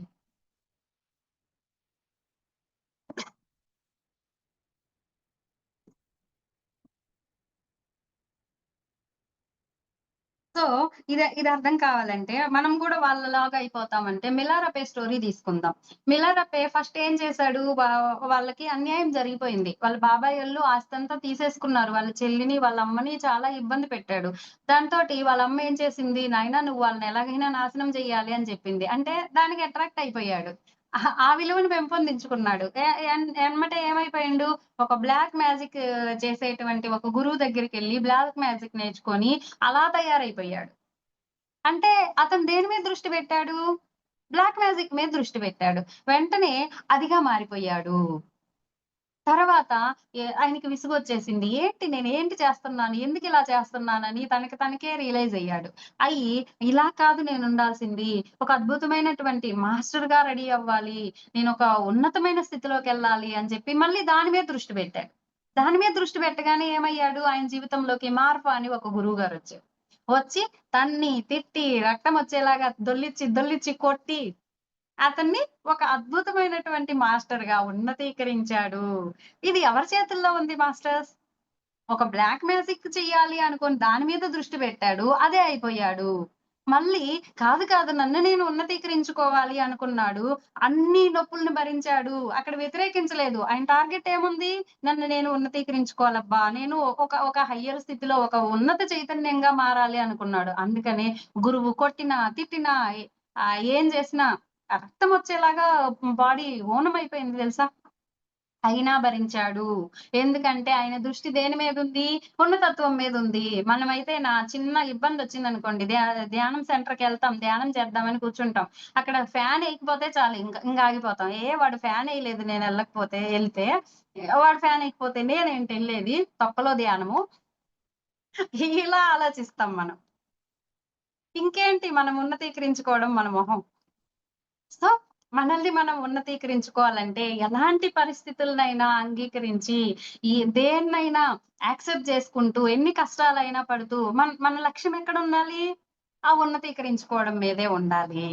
సో, మనం దేని మీద దృష్టి పెడతామో అదే అయిపోతాం మాస్టర్స్. అదే ఇక్కడ చెప్తున్నారు. సో, మనం ప్రశంసించడం మొదలుపెట్టామనుకో, ఎదుటి వాళ్ళలో ఉన్న అద్భుతమైన గుణాల్ని గమనించడం మొదలుపెట్టామనుకో, వాటి మీదే దృష్టి పెట్టామనుకో, మనలో కూడా ఆ గుణాలన్నీ ఇంప్లిమెంట్ అయిపోతాయి. ఓకే. నెక్స్ట్ మనసు అసూయ, అహంతో నిండి ఉన్నప్పుడు అభినందన అనేది వాటిని అధిగమించే గొప్ప ఆయుధం. మనకి తెలియకుండానే మన మనసు జెలస్‌లోకెళ్ళిపోతుంటది. అహంలోకెళ్ళిపోతుంటది. దాన్ని ఎంత కంట్రోల్ చేసినా ఆగదు. మనకంటే మంచిగా కనిపించిండ్రంటే వెంటనే అసూయలోకెళ్ళిపోతది. సో, దీన్నించి మనల్ని మనం కంట్రోల్ చేసుకోవాలంటే, మనకున్నటువంటి గొప్ప ఆయుధం ఏంటంటే, అభినందించడం, ప్రశంసించడం, ఎదుటి వాళ్ళని ప్రశంసించడం. అద్భుతమైన నైపుణ్యం, సంపద, సౌందర్యం కలిగిన వారిని చూసినప్పుడు వారి కృషిని, శ్రమను అభినందించడం అలవాటు చేసుకోవాలి. ఎవరినో చూసాము. ఎంత నైపుణ్యం, ఎంత బాగా పాట పాడుతున్నారు, ఎంత బాగా డాన్స్ ఏస్తున్నారు అనిపిస్తది. అనిపించిన వెంటనే మనకి జెలసొస్తది. జెలస్ రాగానే ఆ! ఈయన పాట పాడడానికి ఆహ్, ఎ ఎ ఎ ఎ ఎంత మోసం చేసాడో తెలుసా? ఇంకేదో కట్టుకథలు అల్లేస్తాం. అలా కాకుండా వాళ్ళ శ్రమని గుర్తించి, ఎంత సాధన చేస్తే ఇంత మంచిగా పాడగలరు కదా! వావ్! అద్భుతం గదా! అని ఎప్పుడైతే మనము వాళ్ళని ప్రశంసిస్తామో, వెంటనే మనలో ఉన్నటువంటి జెలస్ కంట్రోల్ అయిపోతది మాస్టర్స్. సో అభినందించడం ఎప్పుడైతే మనం అలవాటు చేసుకుంటామో, అప్పుడు మనలో ఉన్నటువంటి అహము, అతిశయము, అసూయ ఇవన్నీ కూడా బ్యాలెన్స్ చేసుకోగలుగుతాము. ఇలాగా మన యొక్క ప్రశంస ద్వారా భౌతిక, మానసిక, ఉద్వేగిక శరీరాలు అభివృద్ధి చెందుతాయి. ప్రతి చోట ఇది చెప్తున్నాను గమనించండి. భౌతిక శరీరము, ఉద్వేగిక శరీరము, మానసిక శరీరం. ఎందుకంటే ఇవి 3 పర్ఫెక్ట్‌గా ఉంటేనే సరైనటువంటి ఆరోగ్య స్థితిలో మనం ఉన్నట్టు మాస్టర్స్. భౌతికంగా బానే ఉన్నాం. ఎమోషన్స్‌లో సరిగ్గా లేమనుకో అనారోగ్యమే. ఎమోషనల్‌గా అనారోగ్యమే. మానసికంగా సరిగ్గా లేమనుకో మానసిక అనారోగ్యం. అందుకనే కదా మనకి మెంటల్ హాస్పిటల్‌లు బోలెడన్నుంటాయి. ఎందుకు? మానసిక అనారోగ్యం కాబట్టి. భౌతికంగా, ఫిజికల్‌గా బానే ఉంటాం. కాబట్టి ఇవి 3 కావాలి మనకి. భౌతిక, ఉద్వేగిక, మానసిక. ఈ 3 శరీరాల్ని ఉన్నతీకరించుకునే ప్రోగ్రామ్ మాస్టర్స్ ఇవి. అందుకనే ప్రోక్షణ దీని పేరు. అంతరం నుంచొస్తది. ఓన్లీ బయటికి కాదు. ఇన్నర్ నుంచి మనల్ని మనం మార్చుకుంటూ రావాలి. సో, అసూయతో మీరు ఎవరిని మీరు విమర్శ, నింద, అసహ్యం, కోపాలను ప్రదర్శిస్తే మీ వ్యక్తిత్వము మీ వ్యక్తిత్వం లోపల అవే చోటు చేసుకుంటాయి. ఇందాక అనుకున్నాం గదా! దేని మీద దృష్టి పెడతామో అదే అయిపోతామని. ఎదుటి వాళ్ళని చూసి వాళ్ళని విమర్శించడం, నిందించడం, అసహించుకోవడం, కోపగించుకోవడం ఇవన్నీ చేశామంటే మనము అదే అయిపోతాం. ఎదుటి వారిని ప్రేమతత్వంతో, ప్రశంసతో అభినందిస్తూ ఉన్నామంటే మనము అదయిపోతాం. ఏది మనం చేస్తామో అదే మనం అయిపోతాము. ఈ పాయింట్ మనం బాగా గుర్తుపెట్టుకోవాలి. ఎ ఇ ఇటు పాజిటివ్ వైపెళ్ళామా, వెలుగు వైపు ఎళ్ళిపోతాం. అద్భుతంగా మనల్ని మనం ఉన్నతీకరించుకుంటాం. చీకటి వైపెళ్ళామా, నెగటివిటీ వైపెళ్ళామా, మనల్ని మనమే ద్రోహం చేసుకున్న వాళ్ళం. మనల్ని మనమే చీకటిలోకి నెట్టుకున్న వాళ్ళమవుతాం. Next point. ఇంకేంటి లాభం అంటే, ఆరాధన గ్రంథుల్ని ఉన్నతంగా పనిచేసేటట్లు చేస్తుంది. మన లోపల గ్లాండ్స్ ఉంటాయి. రకరకాల గ్రంథులుంటాయి. ఆ గ్రంథుల నుంచి హార్మోన్స్ రిలీజ్ అవుతాయి. ఈ రిలీజ్ అయ్యేటువంటి హార్మోన్స్ మనం ఎప్పుడైతే ఎదుటి వాళ్ళని ప్రశంసిస్తామో, ఆరాధనలో పూర్వకంగా ఉంటామో, అప్పుడేమవుతది మన హృదయం నిర్మలమవుతదనుకున్నాం గదా! హృదయం నిర్మలమైనప్పుడు ఈ గ్రంథులన్నీ మంచిగా యాక్టివేట్ అయిపోయి ఎంత హార్మోన్స్ విడుదల చేయాలో అంతే హార్మోన్స్‌ని విడుదల చేస్తాయి. అలా గాకుండా మనం అసూయతోటి, అసహ్యంతోటి, కోపంతోటి, ద్వేషంతోటి, నిందలతోటి రగిలిపోతూ ఉంటామో, మరి మన హృదయం పొల్యూట్ అవుతది గదా! మన మనస్సు సరిగ్గా ఉండదు గదా! డిస్టర్బెన్స్‌లో ఉంటది గదా! అప్పుడు మన గ్రంథులన్నీ ఇన్‌బాలెన్స్ అయిపోతాయి. మన హార్మోన్స్ ఇన్‌బాలెన్స్ అయిపోతాయి. దాంతోటి మనం అనారోగ్యాల పాలవుతాము. చూసారా మాస్టర్స్? ప్రశంస ద్వారా మన ఆరోగ్యాన్ని మనం మంచిగా చేసుకుంటున్నాం. నెక్స్ట్ ప్రశంస సరియైన మానవ సంబంధాలను సృష్టిస్తుంది. ఇప్పుడు నేనున్నాను, మిమ్మల్ని పొగిడాననుకోండి, మేడం ఎంత మంచిగా పొగుడుతుంది మమ్మల్ని, మాలో ఉండేటువంటి విలువల్ని ఎంత గౌరవిస్తుంది అని చెప్పి, మీరు గూడా నా మీద ప్రేమ పెంచుకుంటరు. అదే నేను మిమ్మల్ని ఏ చేశారులే అది ఇది అని తిట్టాననుకోండి, మిమ్మల్ని ప్రశంసించలేదనుకోండి, అప్పుడు మీరేం చేస్తరు? ఈమె ఎప్పుడు ఇంతేలే, ఎంత చేసినా ఇంతే వేస్ట్. అంటే మన మధ్య సత్సంబంధాలు కొనసాగాలంటే, మనము ఎదుటి వాళ్ళలో ఉన్నటువంటి మంచి లక్షణాల్ని, మంచి విలువల్ని గుర్తించి ఎప్పుడూ అభినందిస్తూ ఉండాలి. ప్రశంసిస్తూ ఉండాలి. వాటిని ఆరాధిస్తూ ఉండాలి. సో, మనల్ని ఎప్పుడైతే ఎప్పుడైతే ఎదుటి వాళ్ళని ప్రశంసిస్తూ ఉంటామో, అప్పుడు వాళ్ళకి, మనకి మధ్యలో ఒక మంచి రిలేషన్ ఏర్పడుతుంది.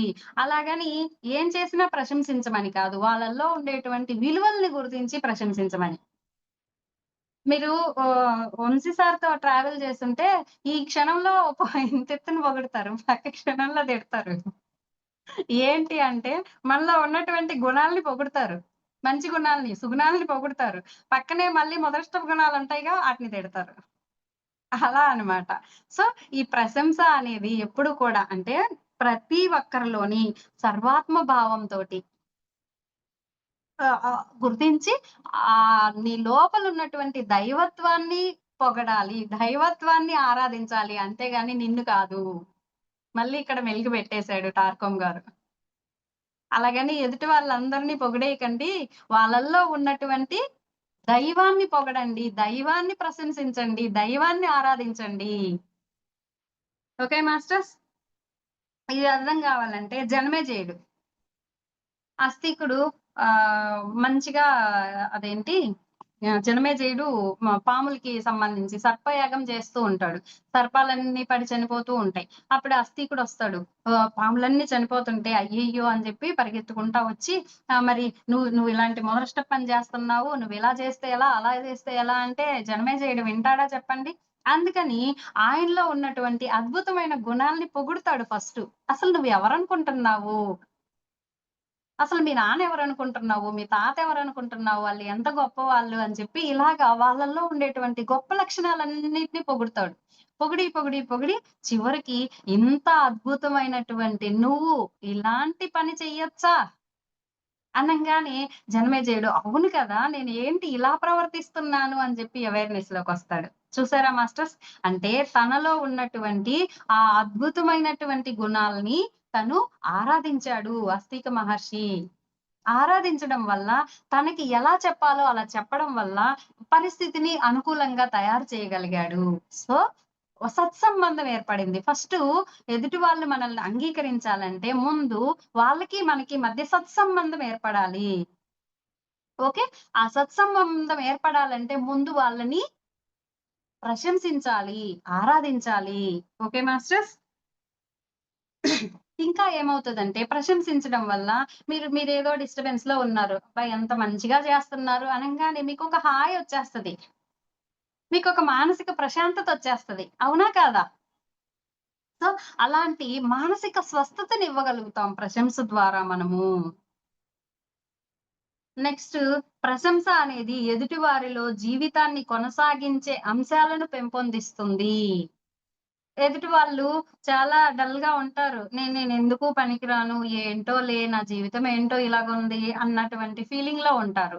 అలా ఉన్నప్పుడు లేదు నీలో ఇంత అద్భుతమైన గొప్పతనం ఉంది తెలుసా అని చెప్పి వాళ్ళ యొక్క దివ్య గుణాల్ని మనం ఎప్పుడైతే గుర్తు చేస్తామో అప్పుడు వాళ్ళ వాళ్ళలో ఉన్నటువంటి ఆ దివ్యత్వం మేల్కొంటుంది మాస్టర్స్. అప్పుడు వాళ్ళలో ఉన్నటువంటి దైవాన్ని వాళ్ళు కనుక్కుంటారు. అద్భుతంగా జీవించేటువంటి కెపాసిటీ వాళ్ళకొస్తుంది. ఉన్నతమైనటువంటి పనులు చేసేటువంటి ధైర్యం వాళ్ళకొచ్చేస్తుంది. ఇది అర్థం కావాలంటే జాంబవంతుడు ఆంజనేయ స్వామి రాముడి కోసం లంకకెళ్ళాలి. అయితే సముద్రం దాటాలి. మరి సముద్రం దాటాలంటే ఎవరు దాటగలరు? అంత కెపాసిటీ ఎవరికుంది అని జెప్పి అనుకోని అందరూ దూకుతా ఉంటే 2 అడుగులు, 3 అడుగులు మహా అంటే 100 అడుగుల వరకు దూకుతూ ఉన్నారు. అది సరిపోదు గదా! సముద్రం అంటే ఎంత దూరం ఉంటది గదా! సో, జాంబవంతుడు గుర్తు చేస్తాడనమాట. "ఆంజనేయ నువ్వు చిన్నప్పుడు పండనుకోని సూర్యుడి దగ్గరికే దుమికి ఎళ్ళిపోయి సూర్యుడిని పట్టుకున్నావు. నీ లోపల అంత కెపాసిటీ ఉంది" అని జెప్పి గుర్తు చేస్తాడు. వెంటనే ఆంజనేయ స్వామి తన శక్తిని తను తెలుసుకున్నాడు. తెలుసుకున్న వెంటనే ఏం చేశాడు? తనలో ఉన్నటువంటి దివ్యత్వాన్ని మేల్కొల్పి ఆ పనిని చక్కగా చేసేసాడు. "నువ్వేం చేయగలవు? నీ మొహము" అన్నామనుకో, ఎదుటోళ్ళు ఇంకేం చేస్తారు? ఉన్న కాస్త ఉత్సాహం గూడా నీరు గారిపోతది. సో, ఎదుటి వాళ్ళలో ఉన్నటువంటి దివ్యత్వాన్ని వాళ్ళకు వాళ్ళు గుర్తించుకునేలాగా మనం వాళ్ళని ప్రశంసించాలి. నెక్స్ట్ ఇతరుల్ని ప్రశంసించడం ద్వారా మనలో ఉన్న ప్రశంసించబడే అంశాలని మనం పెంపొందించుకుంటాము. వాళ్ళని ప్రశంసిస్తే మనకేంటి? వాళ్ళలో దివ్య గుణాలు లేస్తే మనకేంటి అంటే, మనలో కూడా అలాంటి దివ్య గుణాల్ని మనం పెంపొందించుకుంటాం మాస్టర్స్. నెక్స్ట్ మీరు చూస్తున్న ప్రతి దానిలోనూ దివ్య చిహ్నాలను, దైవపు ఉనికిని కనుగొనే విధానమే ప్రశంస.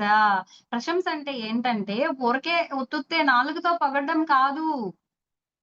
హృదయంలో నుంచి రావాలది. హృదయంలో నుంచి రావాలంటే, ఆ ఎదుటి వాళ్ళల్లో ఉన్నటువంటి దైవత్వపు ఉనికిని మీరు గుర్తించాలి అంటున్నారు. ఎంత లోతుగా ఉందో చూడండి. మనమేం చేస్తాం, ఆ! మేడం ప్రశంసించమంది గదా! పోయేదేముందిలే. నువ్వు చాలా బాగా పాడతావు తెలుసా? అది ఎంత వరకుంటది? నోటి వరకే, నాలుక వరకే ఉంటది. కాదు మాస్టర్స్ హృదయం నుంచి రావాలి. అప్పుడే దాని రిజల్ట్ ఉంటుంది. ఓకే. ప్రతి దానిలోనూ సకారాత్మక అంశాలను చూసే దృక్పథం పెరుగుతుంది. అప్పుడేమవుతుంది ప్రతి దానిలోనూ నెగెటివ్‌ని చూడడం మానేసి పాజిటివ్‌ని చూడడం మొదలుపెడతాం. ఇప్పటిదాకా ఏం చేస్తున్నాం ప్రతి దానిలో అక్కడ 50 పాజిటివ్‌లుంటాయి. ఒక్క నెగెటివ్ ఉంటది. మనం దేన్ని పట్టుకుంటాం? మన దృష్టి దేని మీదకెళ్తది? నెగెటివ్ మీదకెళ్ళిపోతది. అలా కాకుండా మనం ప్రశంసించడం ఎప్పుడైతే మొదలు పెడతామో, అప్పుడు పాజిటివ్ 100 నెగెటివ్స్ ఉన్న ఒక పాజిటివ్ ఉంటది. దాన్ని పట్టుకోగలిగేటువంటి కెపాసిటీ మనకి పెరుగుతుంది మాస్టర్స్. దాంతో మన ఆలోచనలు ఎప్పుడు నిరంతరం పాజిటివ్ గానే ఉంచుకోగలిగేటువంటి శక్తి మనకి వస్తుంది. మన ఎమోషన్స్ గూడా అప్పుడు అద్భుతంగా ఉంటాయి. నెగటివిటీ వచ్చినప్పుడే గదా! మన ఎమోషన్స్ చిందరవందరైపోతాయి. మన మన ఎమోషన్స్ అన్నీ గందరగోళం అయిపోతాయి. పాజిటివిటీలో ఉన్నప్పుడు మన ఎమోషన్స్ అద్భుతంగా ఉంటాయి. మన మన ఆలోచనలు, మన ఎమోషన్స్ ఎప్పుడైతే అద్భుతంగా ఉంటాయో, అప్పుడు మన శరీరం అద్భుతంగా పనిచేస్తుంది. మనలో ఉన్న గ్రంథులన్నీ చక్కగా పనిచేస్తాయి. హార్మోన్స్ అన్నీ చక్కగా పనిచేస్తాయి. సో, ఎదుటి వారిలో ఉన్నటువంటి పాజిటివ్‌ని మాత్రమే చూడగలిగేటువంటి దృక్పథాన్ని మనం పెంచుకోవాలి మాస్టర్స్. దీనికి ఎగ్జాంపుల్ ధర్మరాజు, దుర్యోధనుడు వీళ్ళిద్దరిని ఊర్లోకి పంపిస్తారు. ఊర్లోకి పంపించి రాజ్యం ఎలా ఉందో చూసి రమ్మంటారు. అదే ఎళ్లి వచ్చిన తర్వాత అడుగుతారనమాట భీష్ముడు. ఏం దుర్యోధన ఎలా ఉందంటే, ఏం ప్రజలో ఏం పాడోలే వాళ్ళ మొహము. మజ్జిగ నీళ్ళు ఇచ్చిండ్రు. ఇంత ఎండలో మేము పోతే అంటాడు. ధర్మరాజుని అడుగుతారు. ధర్మరాజుని అడిగితే అసలు ఎంత అద్భుతమైన ప్రజలు వాళ్ళు. ఇంత ఎండలో కూడా చక్కగా మజ్జిగ ఇచ్చి రమ్మని, కూర్చోమని ఎంత మర్యాద చేశారు. అంటే ఈయనేమో చక్కటి మజ్జిగ ఇయలేదని దాని మీద నెగటివిటీ మీద దృష్టి పెట్టాడు. అసలు మజ్జిగ ఇచ్చారు చాలు ఎంత గొప్ప వాళ్ళని ధర్మరాజు పాజిటివిటీని ఎతికాడు. చూసారా మాస్టర్స్? సో, ప్రతి సిట్యుయేషన్‌లోనూ మనం పాజిటివిటీని ఎప్పుడైతే వెతుక్కుంటామో, అప్పుడు మన భౌతిక శరీరం ఆరోగ్యంగా ఉంటుంది. మన ఎమోషన్స్ అద్భుతంగా ఉంటాయి. మన ఆలోచనలు పాజిటివ్‌గా ఉంటాయి. సో, ప్రతి చోట పాజిటివిటీని ఎతకండి అంటున్నారు. మన తోటి పని చేసే వారిని ప్రశంసించడం ద్వారా ఇంకా అద్భుతంగా పనిచేస్తారు. మన తోటి పని చేసే వాళ్ళుంటరు. ఏంది నువ్విలా చేశావు, అలా చేశావు అని గాకుండా, ఇది చాలా బాగుంది. దీన్ని ఇంకొంచెం పెంచితే ఇంకా బావుంటది అని సజెషన్ ఇవ్వగలగాలి. అప్పుడు వాళ్ళింకా ఉత్సాహంతో పని చేయగలుగుతారు. ప్రశంస లేకపోతే మనకు సహాయం చేయదలుచుకున్న వాళ్ళు కూడా చేయకుండా ఎళ్ళిపోతారు. వాళ్ళని మనం కోల్పోతాము. పత్రిసి గారు అందుకే ఎప్పుడు గూడా ప్రశంసిస్తూనే ఉంటారు గమనించండి. ఒకామంట ఒక చిన్న పిరమిడ్ కట్టిందంట. 4 అంతస్తుల మీద కట్టిందంట. అయితే అప్పుడు పత్రి గారిని ఓపెనింగ్‌కి పిలిచింది. అప్పుడు మిగతా మాస్టర్స్ అందరూ అనుకున్నారంట, ఈమెకి ఈ రోజు తిట్లు తప్పవు, తిట్లతో ఆగదు, తన్నులు తప్పవు. 4 అంతస్తులు ఎక్కిచ్చి ఇదా మొదరష్టపుదానా నువ్వు చేసిందంటడు. ఏది తడికలతో కట్టిందంట. అని జెప్పి అందరూ అనుకున్నారంట. పైకెళ్ళిన తర్వాత ఆయన రిబ్బన్ కట్ చేసి, "ఎంత అద్భుతంగా కట్టావు పిరమిడ్డు" అని జెప్పి అందరితోటి క్లాప్స్ కొట్టిచ్చారంట. అంతే ఆ ఉత్సాహంతోటి ఆవిడ పెద్ద పిరమిడ్ కట్టేసిందంట తర్వాత రోజుల్లో. చూసారా మాస్టర్స్? అంటే ప్రశంస అనేది ఎదుటి వాళ్ళకి శక్తినిస్తుంది. మనకి సహాయం చేసేలాగా, సహకరించేలాగా చేస్తుంది. నెక్స్ట్ మన చైతన్యాన్ని ఉన్నత తలాలకి పెంపొందించడానికి ప్రశంస ఒక అద్భుతమైనటువంటి విధానము. ఈ భౌతిక ప్రపంచంలోనే కాదు మాస్టర్స్. ఉన్నత తలాల్లో కూడా మన చైతన్యం అద్భుతంగా ఉండడానికి ఈ ప్రశంస అనేది ఉపయోగపడుతుంది. ఎందుకలా ఉపయోగపడుతుందంటే, ఎప్పుడైతే మనం ప్రశంసిస్తామో ఇంక వాళ్ళతో మనకి పోటీ ఉంటదా చెప్పండి? పోటీతత్వం తగ్గిపోతది. ఒకరికొకరు సహకరించుకునేటువంటి దృక్పథం మనలో పెరుగుతుంది. అందరి మేలు కోసం మనం పని చేయగలుగుతాము. ఎప్పుడైతే అందరి మేలు కోసం పని చేస్తామో, యూనివర్స్ ఆటోమేటిక్‌గా మన కోసం దిగొస్తది. కదా! అంటే ఉన్నత తలాల్లో కూడా మనము అద్భుతంగా ఆహ్ మన చైతన్యాన్ని విస్తరించుకోగలుగుతాం. మనలో ఎప్పుడైతే అసూయ, అత్యాస, స్వార్థం ఇవన్నీ ఉంటాయో అప్పుడే మనలో పోటీతత్వం వస్తది. వాటన్నిటిని బ్యాలెన్స్ చేసి ప్రశంసించినప్పుడు ఇంక పోటీతత్వం ఉండదు గదా మనకి. అందరి కోసం పనిచేస్తాం గదా! అందరిని సహకరించుకుంటూ, అందరిని కలుపుకుంటూ ముందుకెళ్తాం కదా! వాళ్ళ శ్రమని మనం గుర్తిస్తాం గదా! అందుకని ఆ విధంగా ఉన్నతత్వం మనలో పెరుగుతుంది. ఉన్నత లోకాల్లో గూడా మన చైతన్యాన్ని మనము విస్తరించుకోగలుగుతాము. ఎదుటివారిలో మంచితనాన్ని, సహనం వంటి దైవత్వాన్ని మనము వెలికి తీయగలుగుతాము. ఈ ఈ పాయింట్స్ అన్నీ కూడాను మనము ప్రశంస ద్వారా మనకు కలిగేటువంటి లాభాలు మాస్టర్స్. నెక్స్ట్ మరి ప్రశంస అలవరుచుకోవడం ఎలా? బానే ఉందమ్మా ప్రశంసించమన్నావు. దానివల్ల ఇన్ని లాభాలున్నాయన్నావు. మరి అది ఎలా వస్తది? హృదయంలో నుంచి రావాలంటున్నావు. నాలుక మీద నుంచయితే ఎలాగో ఒకలాగా ట్రై చేస్తాం. కానీ హృదయంలో నుంచి రావాలంటున్నవే అది ఎలా సాధ్యమవుతదమ్మా అంటే దీనికి 7 పాయింట్స్ ఇచ్చారు. టార్కమ్ గారు. ఆ 7 పాయింట్స్ రాసుకోండి. ఒకటి శ్రద్ధ. రెండోది గుర్తింపు. మూడోది కృతజ్ఞత. నాలుగోది మెచ్చుకోలు. ఐదోది సవాలు. ఆరోది ఉన్నతీకరణ. ఏడోది రక్షణ. శ్రద్ధ, గుర్తింపు, కృతజ్ఞత, మెచ్చుకోలు, సవాలు, ఉన్నతీకరణ, రక్షణ. 7 పాయింట్స్ మాస్టర్స్. ఈ 7 మనలో ఎప్పుడైతే ఇంప్లిమెంట్ చేసుకుంటామో ఆటోమేటిక్‌గా మనం ప్రశంస అన్నటువంటి సుగుణాన్ని మన హృదయంలో నుంచి పెంచుకుంటాం.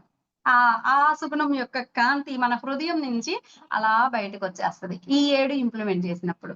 ఏంటి శ్రద్ధ అంటే ఏంటంటే మిమ్మల్ని, మీ ఎదుటి వారిని, ప్రకృతిని, ప్రతిదాన్ని శ్రద్ధగా గమనించడం.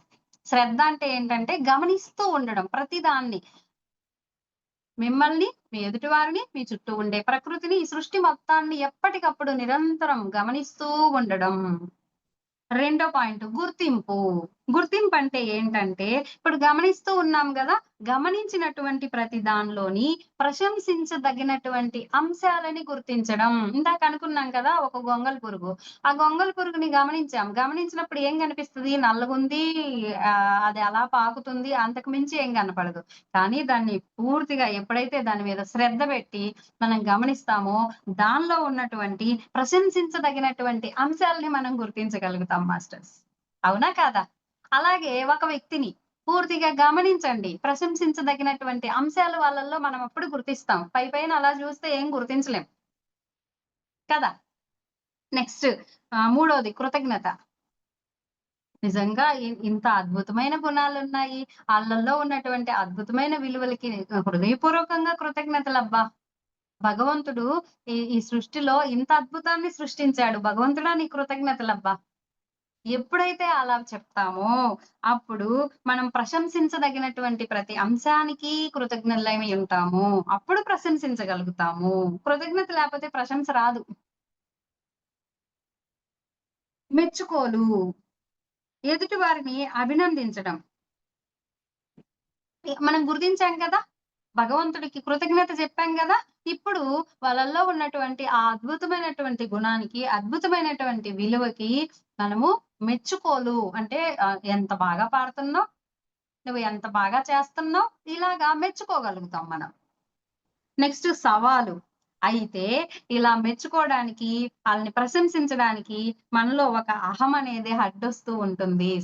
మనకి సవాలు విసురుతది. మనలో ఉన్నటువంటి అహం, మనలో ఉన్నటువంటి అసూయ. వాళ్ళని మెచ్చుకోవడం ఏంటి? దాన్ని అధిగమించగలగాలి. అదే మన ముందున్నటువంటి సవాల్ మాస్టర్స్. అహమొచ్చినప్పుడు వెంటనే ఓకే. నువ్వు గొప్పదానివేలే కాదనట్లా. వాళ్ళలో ఒక అద్భుతం ఉంది చూడు అని మిమ్మల్ని మీరు కంట్రోల్ చేసుకొని, మీ అహాన్ని ఓవర్‌కమ్ చేసుకోగలగడం.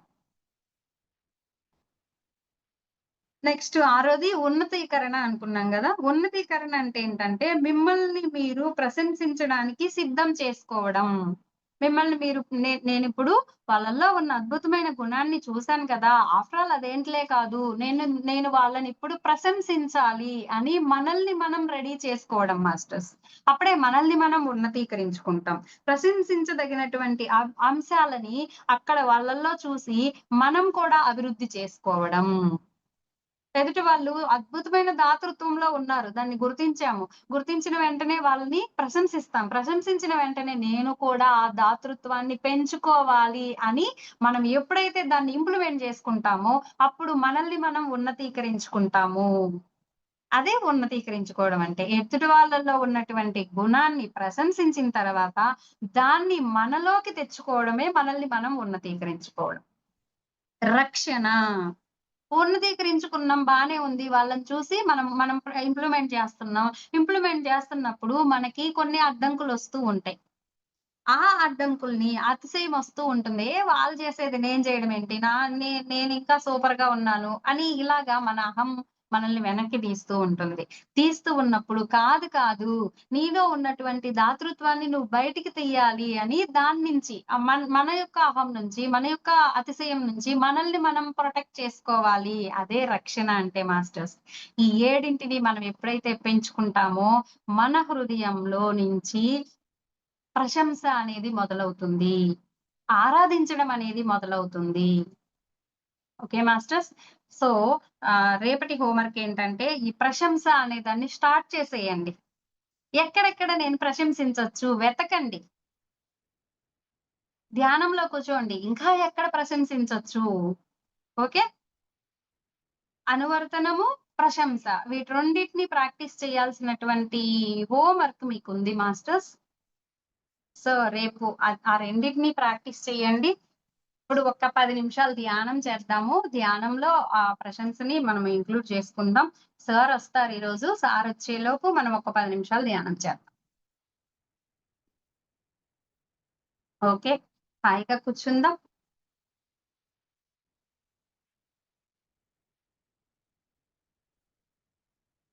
వేళ్ళల్లో వేలు పెట్టుకుందాం.